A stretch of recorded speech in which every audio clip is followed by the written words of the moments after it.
Are we live? Welcome to RetireJapan TV, where we talk about personal finance, retirement, investing, and life in Japan. Hello, everybody. Awesome. So we are going to talk about the thing on everyone's lips, as ever. As soon as it gets a little bit warmer, everyone says the same thing, which is 暑いですね. which is the first thing, basically, I learned in Japanese. Oh, really? Because I got to Japan on July 17th, 2000. Arrived in Tokyo, was walking around in a suit because I was trying to be all formal and appropriate, and it was awful. Wow. And you still And then remember I'm now. dating myself a bit here because I got to Sendai and my apartment didn't have air conditioning. Wow. So I had a fan and I had about 6 weeks of discomfort. Wow. Okay. Which is inconceivable now. So that just goes to show, that schools at the time didn't have air conditioning.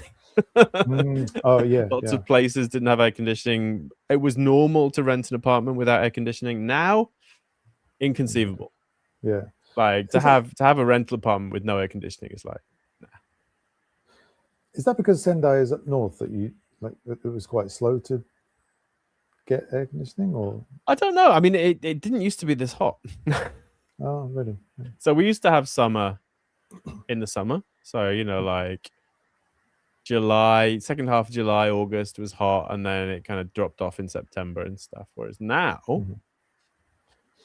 summer goes well into October most years.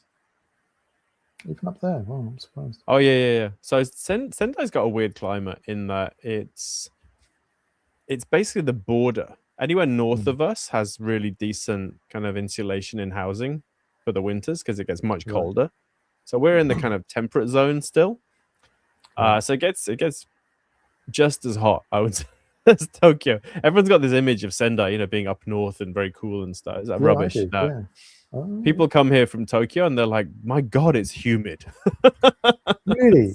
Yeah. So hot tip of the day is don't move to Sendai. It has its charms. It has its charms, but the climate is not one of them, probably. Right. Interesting. Wow. Not what I would expect. Yeah, anyway, I mean, we used to get snow. Oh, what? You don't get snow anymore? Not really. It might snow once or twice a year. Is that all? That is totally different to what I thought. Wow. Well, I mean, when I got here, so I went to Thailand my first Christmas for a quick holiday. Came back in my shorts and sandals to like 6 inches of snow. Now, that doesn't happen anymore. So as it's so hot up there in the summer, how do you keep cool? Well, I have a whole range of things that I quite like doing. Well, me too. So maybe we should make that the topic of this very well planned edition of RetireJapan TV. Definitely. Let's do that. Yep. I think we both have a whole bunch of props that we're going to share with you. And if anybody else has tips for keeping cool, then please feel free to share them in the comments. I mean, we should probably start off saying that this year is actually fairly cool. It's the coolest year we've had for 4 or 5 years, maybe, at least. Like really pleasant. We actually didn't use the air conditioning until last week. Yeah, it feels like it started later than normal.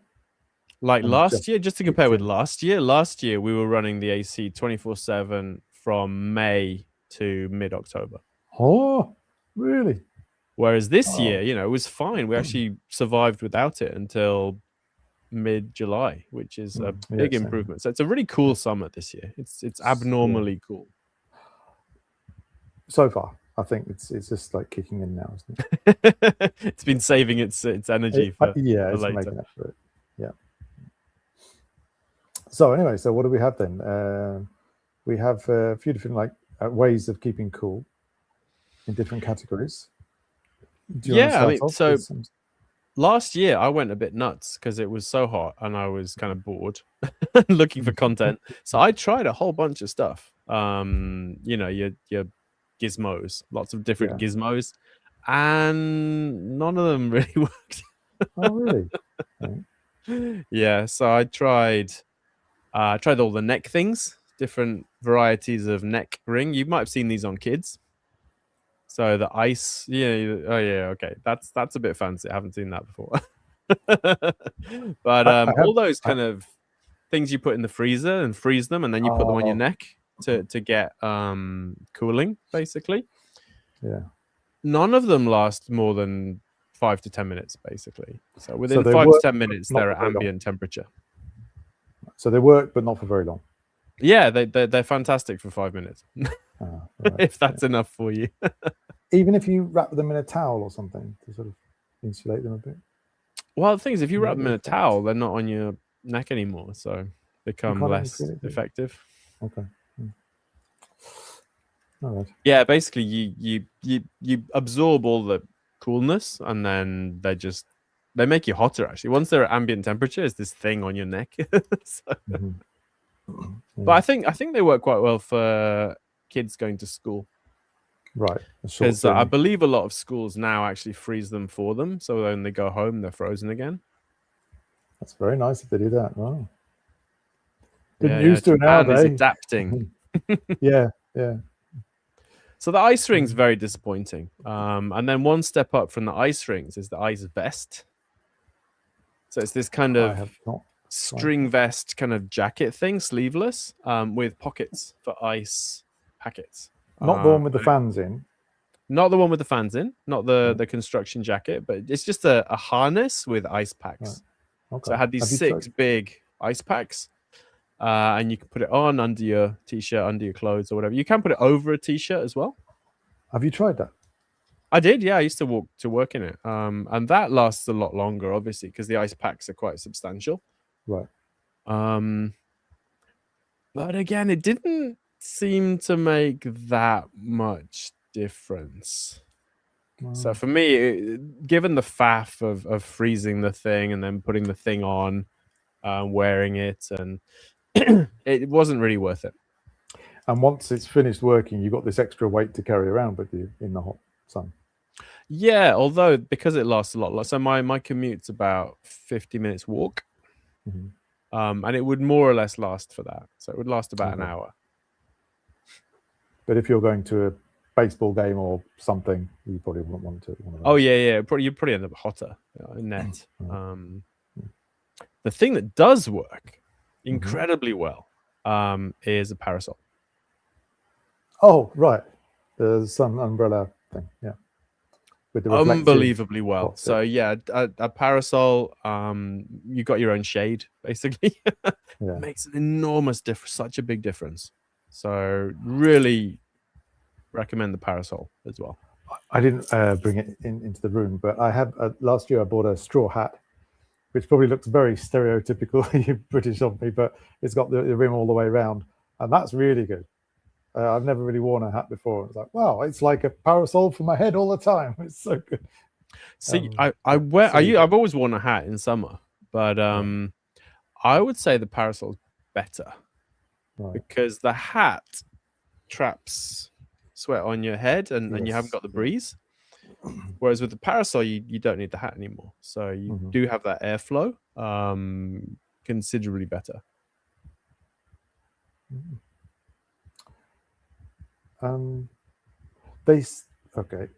They bear with me. They strike me as still being in the quite sort of the feminine category. But I think that's changed. I think that's changed in Japan the last few years. So there's a big push for men to have parasols. I see people with them all the time. Right. Yep. I don't think there's that particular stigma is a thing really. Right. I was reading. You want to be all manly and have heat stroke. Right. So apparently this is the same thing with umbrellas. When umbrellas were first invented in, I don't know if it was the 18th century or whatever, that was mostly women who would wear umbrellas and the men wouldn't because they had a top hat or whatever. And then gradually everybody realized how practical they were and they lost the stigma. Maybe parasol is the same, just a bit delayed. Yeah, I think now in Japan with the conditions, yeah, everyone has a parasol. Yeah. So the gadgets you mentioned, so I have a couple of these neck fans, and these are pretty good. Of course, they're going to last longer than your ice pack. Yeah. But I had two, and it really depends what you get. These are both from the DIY. You know, the DIY home center at the checkout. It's summer. They've got a bucket full of them, cheap price, and so I got these discounted from there. No idea if they were good or not. This one is just a lot of noise. I can't even get it to start now. Okay, well, anyway, when it works, it's a lot of noise, and there might be some breeze coming out of there, but not much. Okay. But this is much better. I can't remember the name of this type of fan. You know, where the blades blow the air sideways rather than straight out. Oh, okay. Yeah, I was wondering, like, where is that air going? Because it looks like does it go straight up?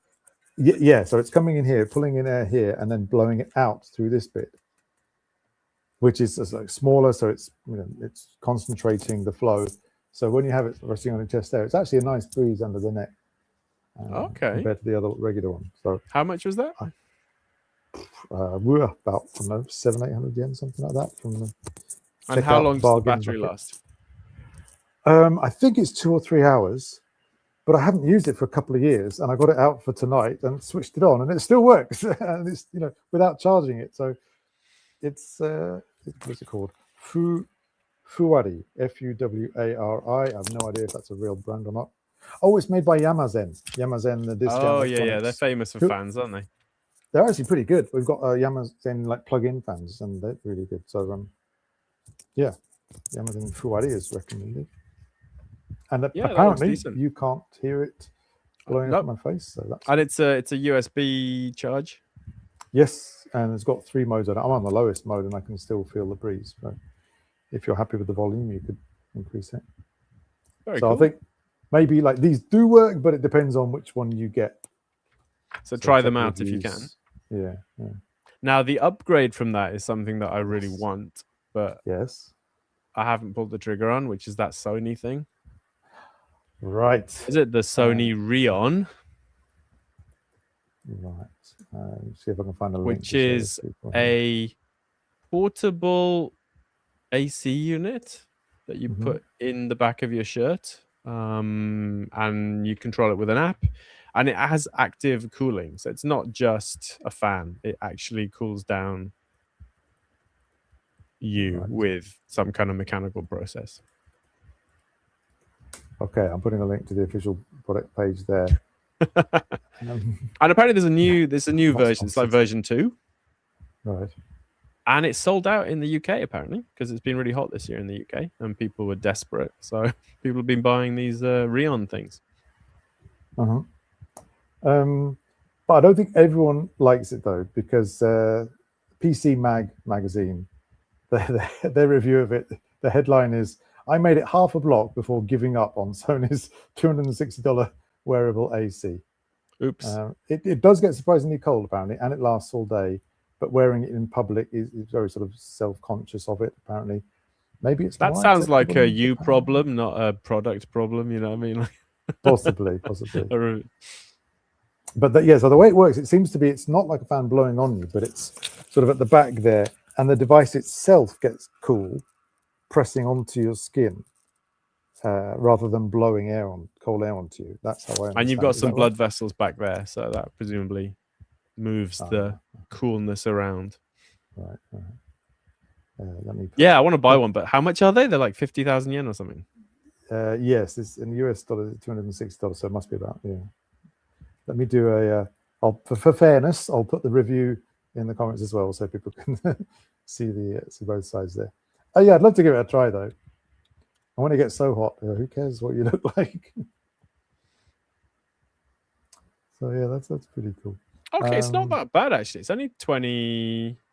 So on Amazon, just for comparison, it's under 30,000 yen. Seems like. Oh, so okay. I guess in the US then it's imported, and maybe tariffs make it more. So expensive. they've got home market pricing for the Rion. Maybe yeah. For research purposes, I can get it as an expense for Retire Japan in order to review it or something. All right, I'm tempted to. Anything else that we got in the sort of wearable category? Oh, I've got a couple here actually. Fabrics. So one thing that Oh. really, so I've got some t-shirts, like for sports and stuff. And they're like Arctic t-shirts or something. And they actually work. So wearing them in an air-conditioned room is uncomfortable. It's uncomfortably cold. So I don't know what it is. They've got like metallic fibers in the cloth or something, but they really do a good job of making you feel slightly less hot. What's the name of that? I don't know. It's basically like it's kind of like it's like the souped up version of the Airism stuff from Uniqlo. Right, that's supposed to be for sports. Right. Okay. Sticking on the fabrics theme, Nitori, in the winter they do N warm. That's the letter N, warm series, and in the summer they do N cool. And this is the N warm. So we like it so much. We've got a whole bunch of stuff. This is a pillow cover, and they also do larger, bed covers and stuff like that, which they generally are two-sided. So this is for sort of in between seasons, and then the nice thick furry one is for the winter. And it is, you get to that time of year, it gets a bit chilly, you put this on and oh, that's nice. It definitely feels warmer. And then in the summertime, they do this. They've got a sort of thicker duvet, or I think comforter in American English. Again, one side is a sort of like in between seasons material, and then the other side, you switch that round when it gets really hot, and this is a cold, almost like silky feel to it. And yeah, it does feel colder when you have it over you. Okay, fair enough. You got pillowcases and stuff. Yes, pillowcase that, and then the bed sheet, the like bed pad thing, which we have got as well. And yes, that is really nice. That feeling that the night when you switch it over and then lie on it, oh, that's better. Yeah, Nitori N warm or N cool. I recommend those. One thing I used to use is a bamboo sheet. So it's a sheet made of small squares of bamboo. Wait a minute, a bed sheet? Yeah, you put it under you. It's like a mat. I wouldn't call it a sheet. You put it on top of your sheet. Made of bamboo? Yeah. So you got these kind of kind of 1 inch square cubes all connected together into a kind of pliable thing. And it's really cool, especially if you have some kind of fan on you and stuff. It's really incredibly effective. It's almost too cold. Where did you get those from? Home centers. Oh, right. So we bought them ages ago, and they last forever. So we've still got them. Right. So I haven't gone looking for them recently. My wife hates them, but I really like it. Okay, so try it out in the shop first. So take sheets or something like that. Yeah, it's called literally take sheets. Yeah. And yeah, if it's really hot and you've got a kind of breeze, it's incredible because basically the air can go under you as well. Right. Because there's spaces in between the squares, so you're kind of floating above the bed. You're not touching the bed, so there's a lot less kind of sweaty stickiness. Wow, that's cool. And of course, this is assuming your room is not air conditioned to the point where it's comfortable, which is often the case in Japan. Yes, yeah. If your room is not particularly airtight, then it's quite difficult to get it to that comfortable temperature without spending a fortune. Wow. Okay, I don't know if there's any good, but I'm going to put a link here to this blog which has the top 14 ranking take sheets, bamboo sheets. Of course there's a blog with the top 14. I didn't know they were ranked. Yeah, it's just they kind of seem generic to me. I mean, they're all pretty much the same. Yeah, I guess there's not a lot of difference in which sort you get, but it looks really nice though. It's almost like tatami kind of style. They're hard, but they're also they move. So there are slight issues with pinching sometimes. You can get caught between them and stuff, but it's not too bad. Wow. Okay, I might check that out. That's a good idea. Yeah, if you run hot, then these things are amazing. Yeah. Sticking with wearables and textures, I got this the other day, which is what's it called? A Footmark Coolish summer mask, and it's basically just a regular face mask, but you can wet it. It's designed, there's like 3 layers or something in it to retain the moisture and wick the heat away. So you get it wet, squeeze it out, and then wear a wet face mask, and that keeps your face cool. Apparently, That sounds absolutely horrendous. Does that actually work? I don't know yet. I don't really want to try it because, like you, Doing waterboarded. So I was at jiu-jitsu practice the other day, and this guy put his sweat-soaked gi over my face, and basically, because you can't breathe, basically, because it's wet. So it's like being waterboarded. So it's actually a submission called Mother's Milk. Really? Wow. Very unpleasant. So it sounds like your mask is going to do the same thing to you, but maybe. Well, it's designed to let air in and out. But I'm thinking a bit like with the ice thing around your neck. After a while, it's going to get to like air temperature, and then you're wearing just a damp cloth on your mouth. So, like in a dry environment, sure, all this stuff. But basically, Japan, because it's so humid, like anything like putting water on yourself, it's just more misery later, isn't it? Once it heats up, because it's not going to evaporate. Yeah. So the next thing for that is obviously the I'm sure people have seen these, the chill Hinyari towels. This one is, they've got a degree rating. This one was -5 degrees for up to an hour, apparently. So I didn't have a great experience with those on air. So I bought a bunch last year. Yeah. For towels, you wet them and put them on your neck, and it's supposed to. And not really. Don't think it did much. I don't like them because you can't open them. Okay, all right. Never mind. Forget that one then. Now, what does work is those Gatsby wet wipes. Oh. Have you seen those? So I haven't tried them. I've seen them. They're amazing. So basically, they're wet wipes. So they're designed to give yourself a little bath. Basically, I used to use them when I cycled to work, and I'd basically strip off in my office and wash with the wet wipes, and then get dressed and do work. Right. But they've got lots of alcohol in them, so there's a really powerful evaporation effect, and they really do cool you down quite a bit. Right. I guess that's what the towels do as well, isn't it? That is the alcohol putting it away from you, rather than just being a wet thing. Yeah, but the wet wipes are definitely to wipe yourself down. It's basically after your commute, you can go in a toilet stall or something and just wash off the sweat and also cool yourself down quite a lot. So it's a dual purpose. Go to work. Yeah.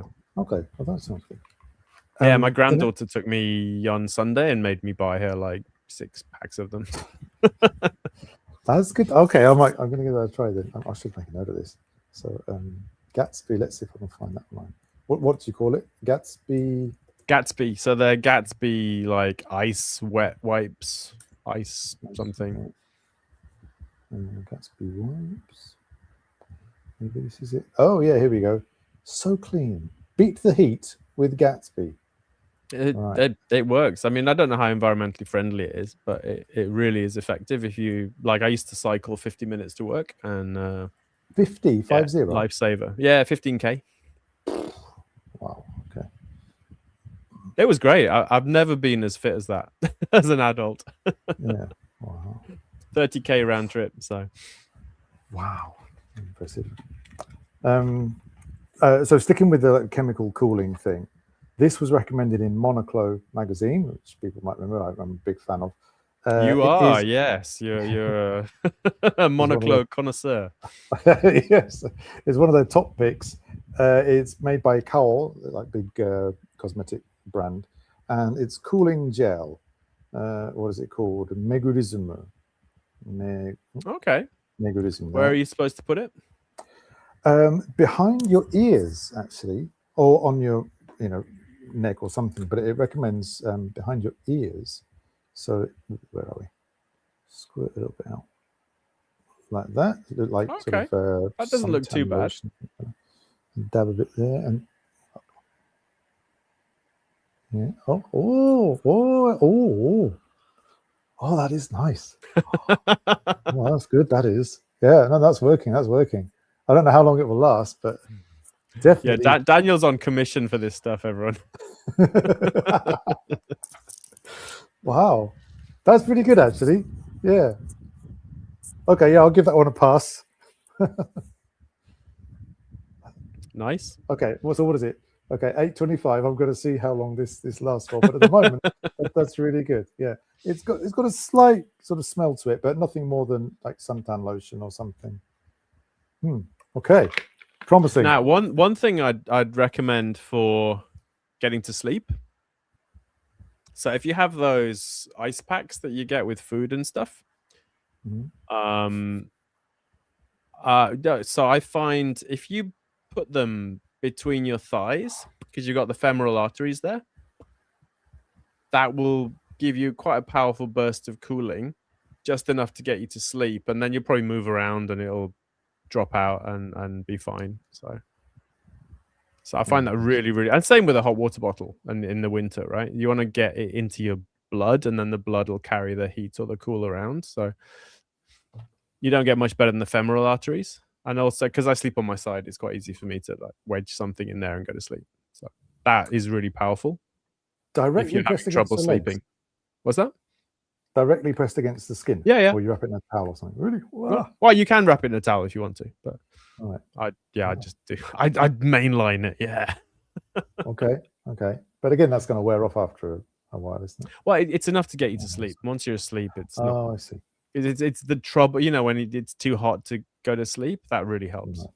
Right. Okay. Yeah, that's a good idea. Yes, I am a beauty influencer. New career. What else did I have? Somebody talked about an air conditioner. Who was it in there? Kelly Petit. Hello, good to see you again, Kelly. 2 years ago, they bought an air conditioner for upstairs room. It wasn't cheap. Yeah, we just happened to put it in this room, which is why I'm in here. It wasn't cheap. It was like the basic model. Altogether, it was 200,000 yen. We're on the second floor. The extra pipe, when they need extra pipe outside, that really bumps up the price. Okay. And they had to fit an extra electric socket as well, so it was more expensive. Anyway, yeah, it's expensive. Actually, talking about air conditioners, my wife told me that apparently they've changed the rules around air conditioners so that as of like next year, you'll only be able to buy like very efficient, eco-friendly ones, and so all the cheap ones are getting phased out this year. So if you want to buy a cheap air conditioner, this year is your last chance, apparently. Yes, yeah, I heard that as well. Yeah. So yeah, if they tell you that in the shops, it's not just a marketing thing. It is. Yeah, you absolutely have to buy it right now. Oh, so we were a bit slow getting this one. We actually went in May to Nojima Denki, our local Denki, and the lady said, "You've come at just at the right time because we're getting rid of the old models and and then okay, we're not ready to buy today, but we will soon." And of course, other things got in the way. And finally, I went back 2 weeks later as a different guy. Now, you're going to find this hard to believe, but he said, "You've come at just at the right time because we just have this model discounted for today," or something like that. Oh, really? Yeah. Anyway, so one thing I've been researching, and this becomes after what seems like an annual discussion with me and my wife, like, is it cheaper or not to use the joshitsu, the dehumidifier button, or the regular Reibo cooling button? And so I looked into it, and same answer. This is a basic model, and so it only has a plain joshitsu with no other wording or features connected to it, which means it's called jaku joshitsu, I think, which is like weak joshitsu. And so all it does is dehumidify the air, which drops the temperature down. So not super cold, but often it's enough. And that is cheaper than Reibo, the cooling. But if you've got an air conditioner which says karatto joshitsu or sainetsu joshitsu or some fancy joshitsu, then that means that it is using the heater to dehumidify and then cooling down after that.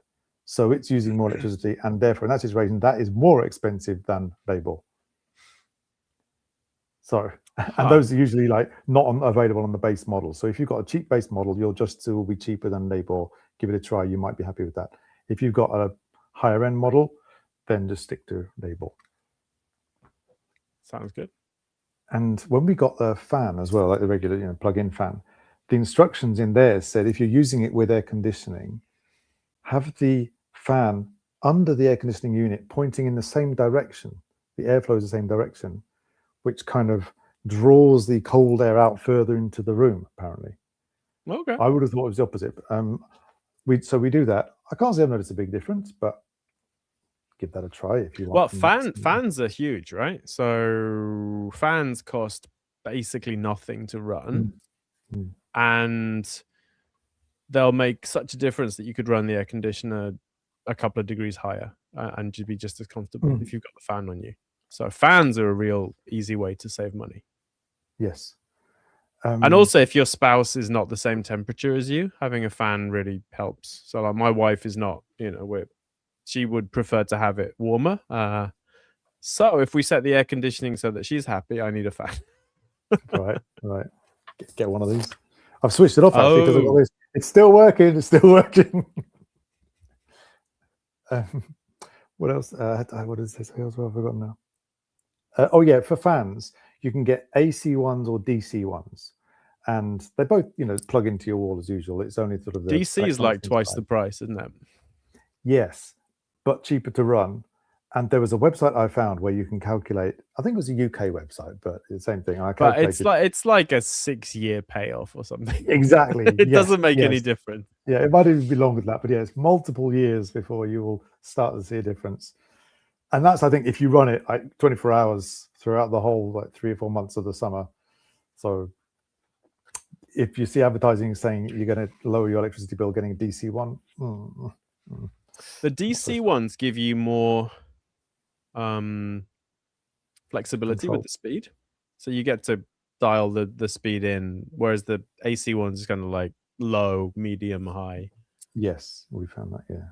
Yeah. DC ones I think might be a tiny bit quieter as well. People say that, but I haven't found it. I've got both. Oh, really? So. Okay. Right. I suppose maybe the manufacturer's design is more important than actual whether it's AC, DC. Yeah, we got one from a long time ago, which, like this fan here, it's all noise and no blow. All noise, no blow. Do you have anything else? You can also get circulators, which are smaller than fans. Right. What's the difference? I've seen the name circulator, and I don't know. It looks like a fan. I think it's just the form factor. So they're smaller, so they don't get in the way. So what we use them for is we just have one AC for the whole flat, so the mansion. And the kids' room's down the hall. So we have a couple of circulators that blow the AC from the living room down the corridor into the kids' room, so it's not too hot. And that works, does it? It does make a difference. Yeah, it works really well, yeah. Also, if there's a bit of wind, you open the windows and you put the circulators and the fans with the wind, it turns it into more of a wind tunnel. So yes, I think that's the same concept as having it the fan underneath the air conditioner. Yeah, it's like it's together increases with the wind speed. Yeah. Yes. Yeah. Now here's something actually that I need to thank you for. You said get the bamboo sort of not sheets, the bamboo. What do you call it? Sudare, is it? I think. Yes. I don't know how you call it in English, but sticks of curtains, bamboo curtains. Yeah. To cover your windows with, and so we got one. There we go. 1,000 yen. Fancy. That's a fancy one. The local. Yeah. Right. You buy this. You buy the string bit separate and put it on yourself. I don't know, it was 500 yen or something. It was a bit wide, so I had to cut it down, but it's just wood, so you can do that. And then you buy the sort of a stick-on hooks, which is just like double-sided tape. It's brilliant. It's really, really good. You put them out. I put this inside the window, but you put them outside the window, which is probably more effective. So the idea there is if the sun is hitting it and it's outside, then the thing will heat up, but because it's outside, it doesn't matter. Whereas if it's inside and the sun's hitting it, it will heat up a little bit. It's going to block the sunlight from going into the room, but the thing itself is going to heat up a little bit. So yeah. It's slightly more efficient to have it outside, but yeah, Right. it might be a 10% difference or something. I don't know. Right. But yeah, definitely makes a difference to the temperature of the room when we wake up. We have this in the bedroom, makes a difference. Another good thing as well, it makes it a little bit more dark because the bright light in the early morning is really annoying me. Oh yeah, early. Can I do my shouting at clouds thing now? Which is that Oh. Japan is in the wrong time zone. Oh, Japan really? should be 2 hours later because it gets light at 4 a.m. and it gets dark at 7 p.m. Wouldn't it be better if it got light at 6 a.m. and got dark at 9 p.m.? Yeah, or even in the middle. Even 1 hour. Yeah, whatever. Yeah, but like 4 a.m. is unnecessary. Okay. I can see your point there. Yeah. And in the winter, it's much earlier, isn't it? Yeah, okay. Although it depends where you are, because we were down in Kyushu with my wife's family, and it's about maybe an hour difference there where it actually gets darker later. So we were having a FaceTime call, and yeah, dark here, but still light down there. Okay. Nice. Maybe whoever thought up the time zone was living in Kyushu. Who knows? Probably Taro Aso, wasn't it? Oh dear. Speaking, so go back to this the bamboo curtain thing. Being a bit of a nerd, I had to get my handy laser thermometer to actually test the difference, and just having this even on the inside of the window, 2 degrees cooler than not having it. So yeah, having it outside probably get a bit more. Very cool. Yeah, quite literally. Yeah. Literally. Yes. One more thing I want to share. So if you have a car, you've bought a new car. How do you keep cool in your car, or how do you keep the car We cool? got the windshield silver shading, which is essential. Right.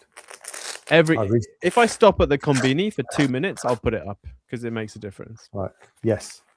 So we had one, but it was quite a sort of flimsy one, and it wouldn't stay up properly, and then it takes up a lot of space when you fold it down. And then just the other day in Autobacks, I saw these umbrella the umbrella types. Yeah, I'm not convinced. Really? Oh, I'm so glad I got this. There we go. You see it in action. There you go. You pop it up like that. It's got, there you go, a bit there for your mirror. This is fascinating TV, isn't it, for everybody? See, we've got fancy accordion type ones that have a cloth enclosure that goes around the mirror, so it completely blocks that bit as well. So it hasn't got a gap. Yeah, amazing. They're a little bit expensive. They're like 2,000 yen or something, 3,000 yen, but so worth it. If you go to Yellow Hat or Autobacks or something, you get them for the specific car models, so it fits perfectly. So yeah, very much recommend. Okay, we didn't have a fancy one like that. Yeah. Anyway, so whatever sort you get. I mean it's night and day between getting in your car and it's uncomfortable to touch anything and it's incredibly hot. It's not too bad. Yeah. And our cars, you can turn on the AC remotely using an app. So 10 minutes before you get in the car, you stick the AC on. It's nice. Ready for you, especially with the sunshade. So that makes a big difference. Right. And in Japanese, they're called sunshadow, which I found out when I went to Yellow Hat, and I was like, "Yeah, taiyo yoke" or something. It's like sunshadow. So disappointing. It's like you make all this effort to try and figure out the Japanese word, and it's sunshadow. Yeah. So we don't have our car is a bit older, and it's a Mini from 2014, I think. So a little bit older. It doesn't have the pre-cooling fancy feature, but one thing I found just from somebody on YouTube, actually, if you long press the unlock button, then after a couple of seconds the windows start to go down. So you sort of hold it for a while, opens all the windows for you. Yeah, before you get in the car. I don't know if Japanese cars have that, but if you've got a car, try pressing the long press thing on the key fob and see if that works. I'll try it tonight. Yeah, even just a few seconds, it makes a little difference. Yeah, often if it's hot and you haven't been running the AC like an idiot like me, just opening the windows for the first couple of minutes to get the hot air out helps. Yes. Yeah. When you first get in the car. Yeah. I think we've done everything. I've got all the gadgets, I think. Yeah. Anything else we want to cover there? I Did you have think that's more or less it, isn't it? Like, definitely just use your AC though, because it's dangerous not to. So my wife's got a friend who's like, yeah, I don't like AC, I never use it, and she basically got heat exhaustion the other day. So like, just be careful. It's not worth it. It doesn't, like, assuming your air conditioner is less than 10, 15 years old, it's not going to cost all that much money to run it. So yeah. We've had some good comments as well. yeah, let's do some questions. So, what did we do? No, we had Sorry to anyone on Facebook, by the way, because the Facebook thing was broken. I had to fix it about 10 minutes in. So right. We'll catch up with off-topic things a bit later, like the World Cup and naturalization. But sticking with the cool things. Rob McLaughlin, hello, says, do you guys know what a tarai is? A traditional Japanese wash tub. Fill it with ice and water and soak my feet up to the knees, and then you can immerse your face and shoulders too. I've got a foot spa, but a cold version.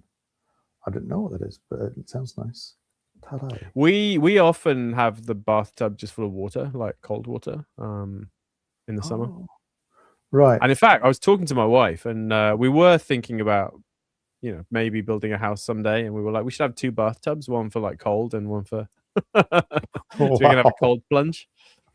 Oh, really? Wow. Okay. I wouldn't want to do that. Oh, it's so good. Very nice. Oh, once you get used to it, it's so good to have a cold plunge. Okay. There's one in Appy, I think. So the one in one of the hotels in Appy is so cold that, yeah, I can't get in it for more than about 40 seconds. It's painful. I think they do it with the snow melt or something. Like, oh, right. Yeah. Okay. Yeah, I won't be trying that. Yeah, Rob says it's very nice to keep on your balcony and deck and keeps you out of the air conditioning. Sounds nice. And basically, they're looking up tarai on the net. It's just, yeah, like a little basin, plastic basin. I guess if you loaded it up with ice, you could just sit there for a good amount of time and just enjoy the cicadas and stuff. Yeah. Elemental Fitness Lab says we put in a large enough solar system that we can run main AC units on both floors all day. Solar, that's what you want to get, isn't it, when you get your house? Oh yeah. That's cool. Yeah, that's a good point. Now, the other thing about solar is that obviously batteries right now, they're really expensive and they're not as good as they could be, but you can often use your car as a battery. Like, most cars have a conversion thing where you can use it as a home battery as well. And your car battery is going to be multiple times what a home battery would be anyway. So that is a really efficient way of using your own power if you want to, without buying a home battery, which are really expensive still. Yeah. So if you got an EV, that's the way we'd do it. Yeah, basically. It's pretty clever. The Thank You 99 says these bamboo curtains we were talking about also cut UV penetration, meaning less sun bleaching.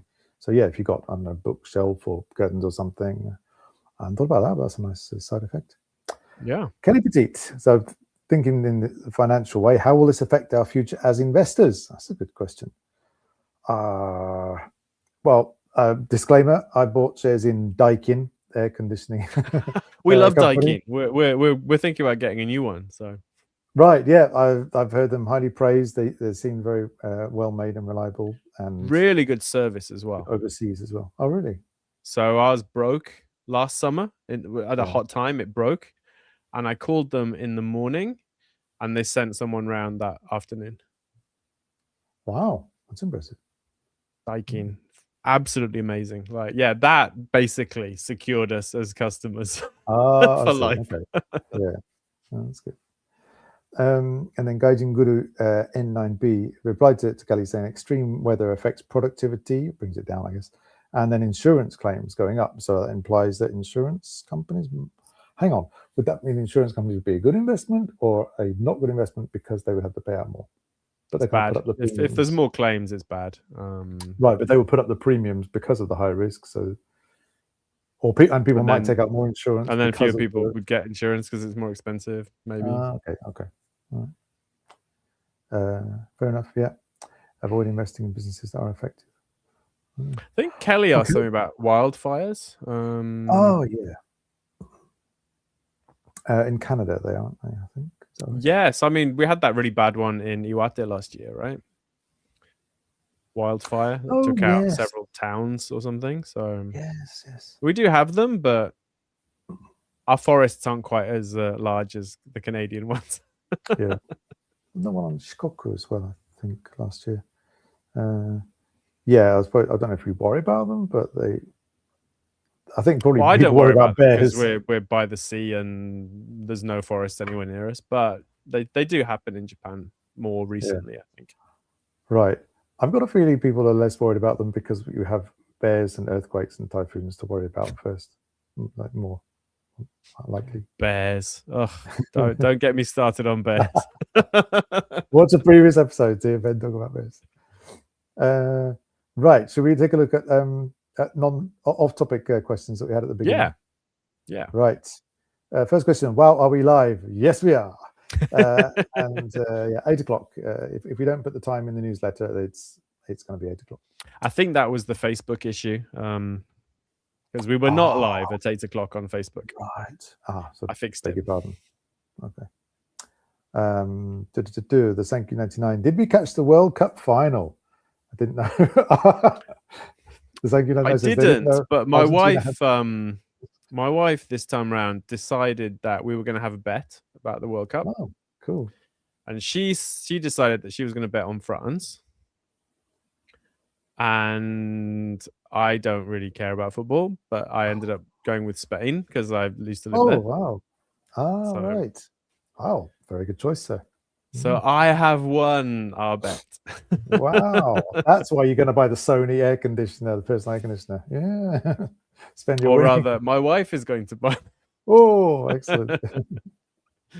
Maybe. The Sankey 99 says that they didn't know that Argentina had such a strong rugby team in the World Cup final. Which, I like it. Well, I'm English. I might be biased, so I can't comment on it. But I enjoyed the whole tournament. I'm really into it. I was getting up at 4 Okay. Did you watch them live?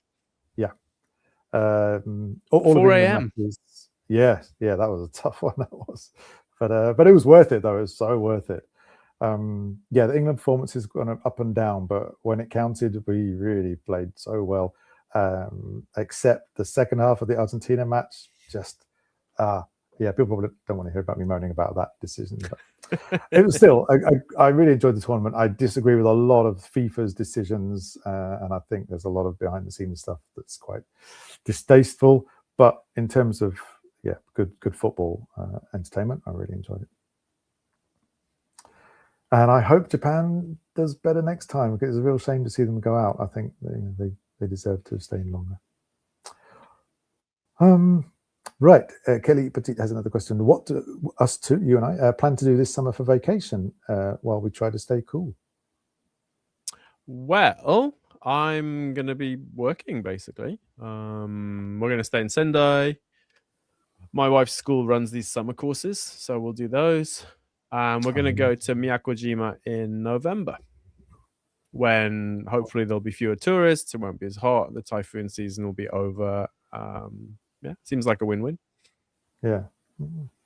So yeah, my general philosophy is to do things when other people are not doing them. So in the summer, we just stay home, stay in the AC, right. Chill out. Yeah, I'm similar. A couple of years ago, we went up to Karuizawa. We had the chance to stay at a friend's holiday home, and it was maybe only June, but it just happened to be a week where there was a heat wave in Tokyo, and it was beautiful. We got out there and we were cold. We were even cool, like too cold at night. It was lovely, and all the news was, oh, it's sweltering, blah blah blah. So we thought, right, we'll do that again this year, and we booked it. Was it a couple of weeks ago? Had a lovely little stay up in Karuizawa, but it was cold everywhere, so we didn't escape the heat. It was still really nice, a little bit wet, but and I've got relatives coming later in the year, so I'm going to use it all my holiday for that. So no sort of fancy holiday this summer, but we're not far from Hakone, which is higher up, and that's a nice place to go, and it drops several degrees, so might escape for a day trip or two to Hakone. Can I say one more thing? It's before we go on to sort of deeper topics. One more thing about keeping cool, which I just spotted earlier. Oh, I forgot something too. So I've got something as well. Okay, I spotted this on the BBC News today. Tokyo urges men to wear shorts to work. Great, but some women say that it's leg hair harassment. Let me put the link. Men. Japan, completely misunderstanding the meaning of harassment. Like when it counts, they don't really care, and then when there's all this trivial nonsense, it comes up.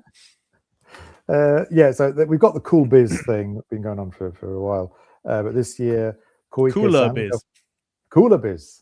The governor of Tokyo, she said she wants to encourage men to wear shorts to stay even cooler. But so according to the article, some women are unhappy because they feel social pressure to wear tights, and therefore, why do we have to wear tights according to society's rules? And men don't when they can wear shorts. And then the second complaint is that apparently some women see it as harassment in that they now have to look at men's hairy legs. And they've even given a word for it on social media, which is, what was it? Sunehara. Yeah, sunehara. Sune meaning the lower part of your leg, the front, so it's a shin, I suppose. Shin, yeah, it's a shin. And hara, short for harassment. So shin harassment, apparently. I am not shaving my legs, and I'm wearing shorts already every day. Mind you, I don't have to go into an office every day. So. I wear shorts all the time, and then I get changed when I get to work. So I'll put this stuff on. So shirts, trousers, etc. Yeah. But anyway, if you work in a Japanese company, then potentially you're now allowed to wear shorts. See what the rules are.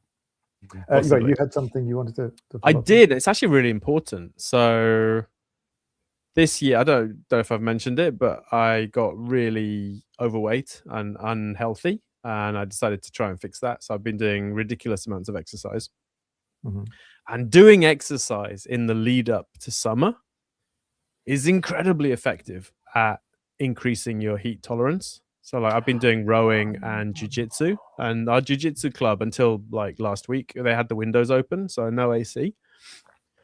And jiu-jitsu is very, very, very strenuous. So it's like covered in sweat for 2 hours a day kind of thing. And if you do that, then walking around afterwards in a normal condition feels a lot easier. And of course, your body adapts to the heat much quicker. So you shed subcutaneous fat and your blood vessels get bigger and stuff like that. So yeah, doing exercise outside, preferably during the spring, basically, and into summer, is going to really improve your adaptation to the heat before the heat hits.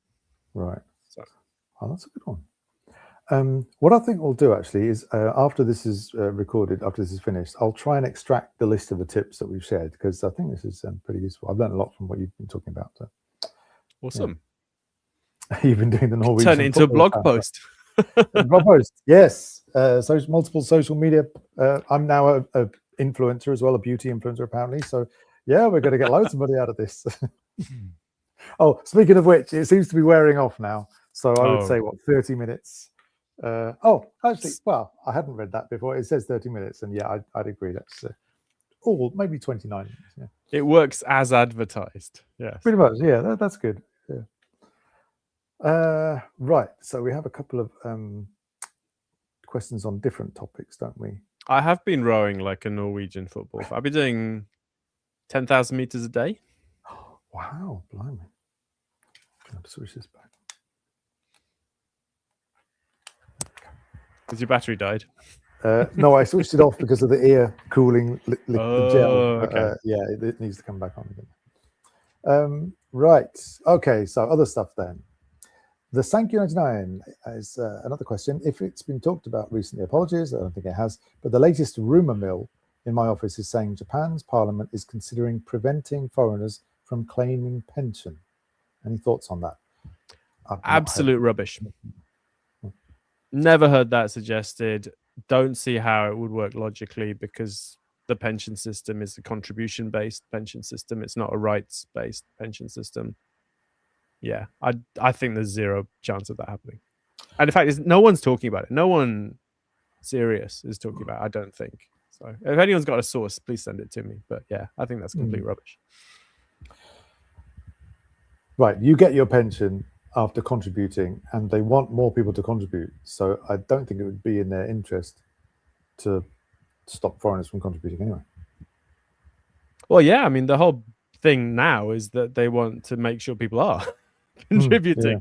So to turn around and say, yeah, you have to contribute, but we won't pay you. Yeah, doesn't really work. Yeah, that's a rumor that's been around forever, but I don't think it works legally, morally, logically. Doesn't make sense. Yeah. And Anacusis, hello there. Off topic, but are there any overseas online banks that aren't difficult to open an account with? My UK account has been frozen and essentially defunct for years, so I'm wondering if there's any options. I've got a feeling what you might say here. Yeah, so basically really hard to have financial accounts in other countries if you're not resident. Best option is probably a Wise account, because you can do a virtual UK. Assuming you're from the UK, you can make a virtual UK bank account with a sort code and an account number and stuff. So it works like a domestic UK bank account, but it's part of your Wise account that you open here in Japan. So that's probably the best and easiest option if you need to send money or receive money in the UK. Are they officially a bank? Like, can they legally say they're a bank, or is it like just bank? Yeah. So in Japan, they have a Type 2 banking license, which is why you can now send up to 150 million or something. Right. Okay. Yeah, I have a Wise account. By the way, the link there is not a referral commission link or anything like that, so we don't get. I could be. I do have one of those. Oh, okay. Oops, sorry, I posted that without us. Anyway, yeah, we don't get commission from any of the links that we post in here, by the way. I have one as well, and yeah, you can set up different sort of sub accounts really within your account. And so I have the UK pound sub account in there, and then when I pay somebody in my family in the UK, for example, it's effectively treated as a domestic transfer, isn't it? UK account to UK account. Yeah, I've got a US one as well. So I have a US bank account, basically. Right, all through the one Wise account. Yeah. So they actually ask about how easy it is to set up. I think it was pretty easy. I did it all online.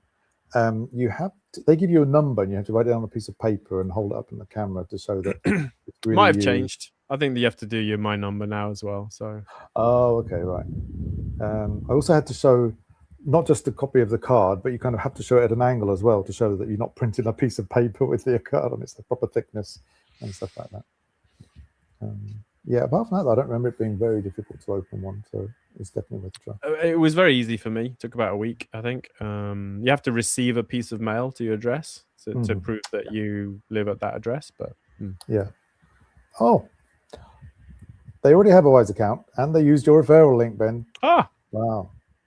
Oh, yeah, I mean, Wise is great. Wise will get you 90% of the way there. In terms of actually opening another bank account, very difficult. In fact, UK banks are closing accounts, as you might have noticed. So, right, it's very much going the other way.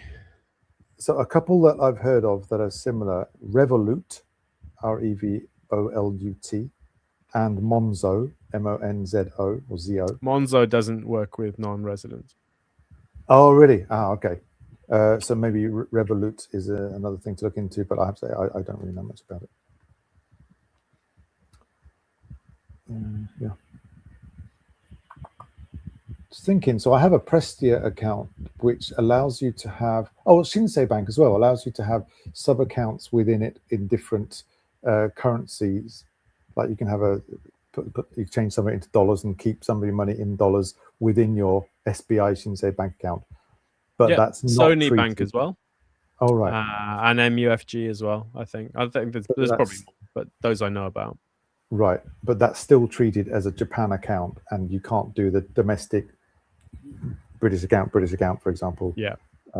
Thing. It's still sending it overseas if you're transferring. Exactly.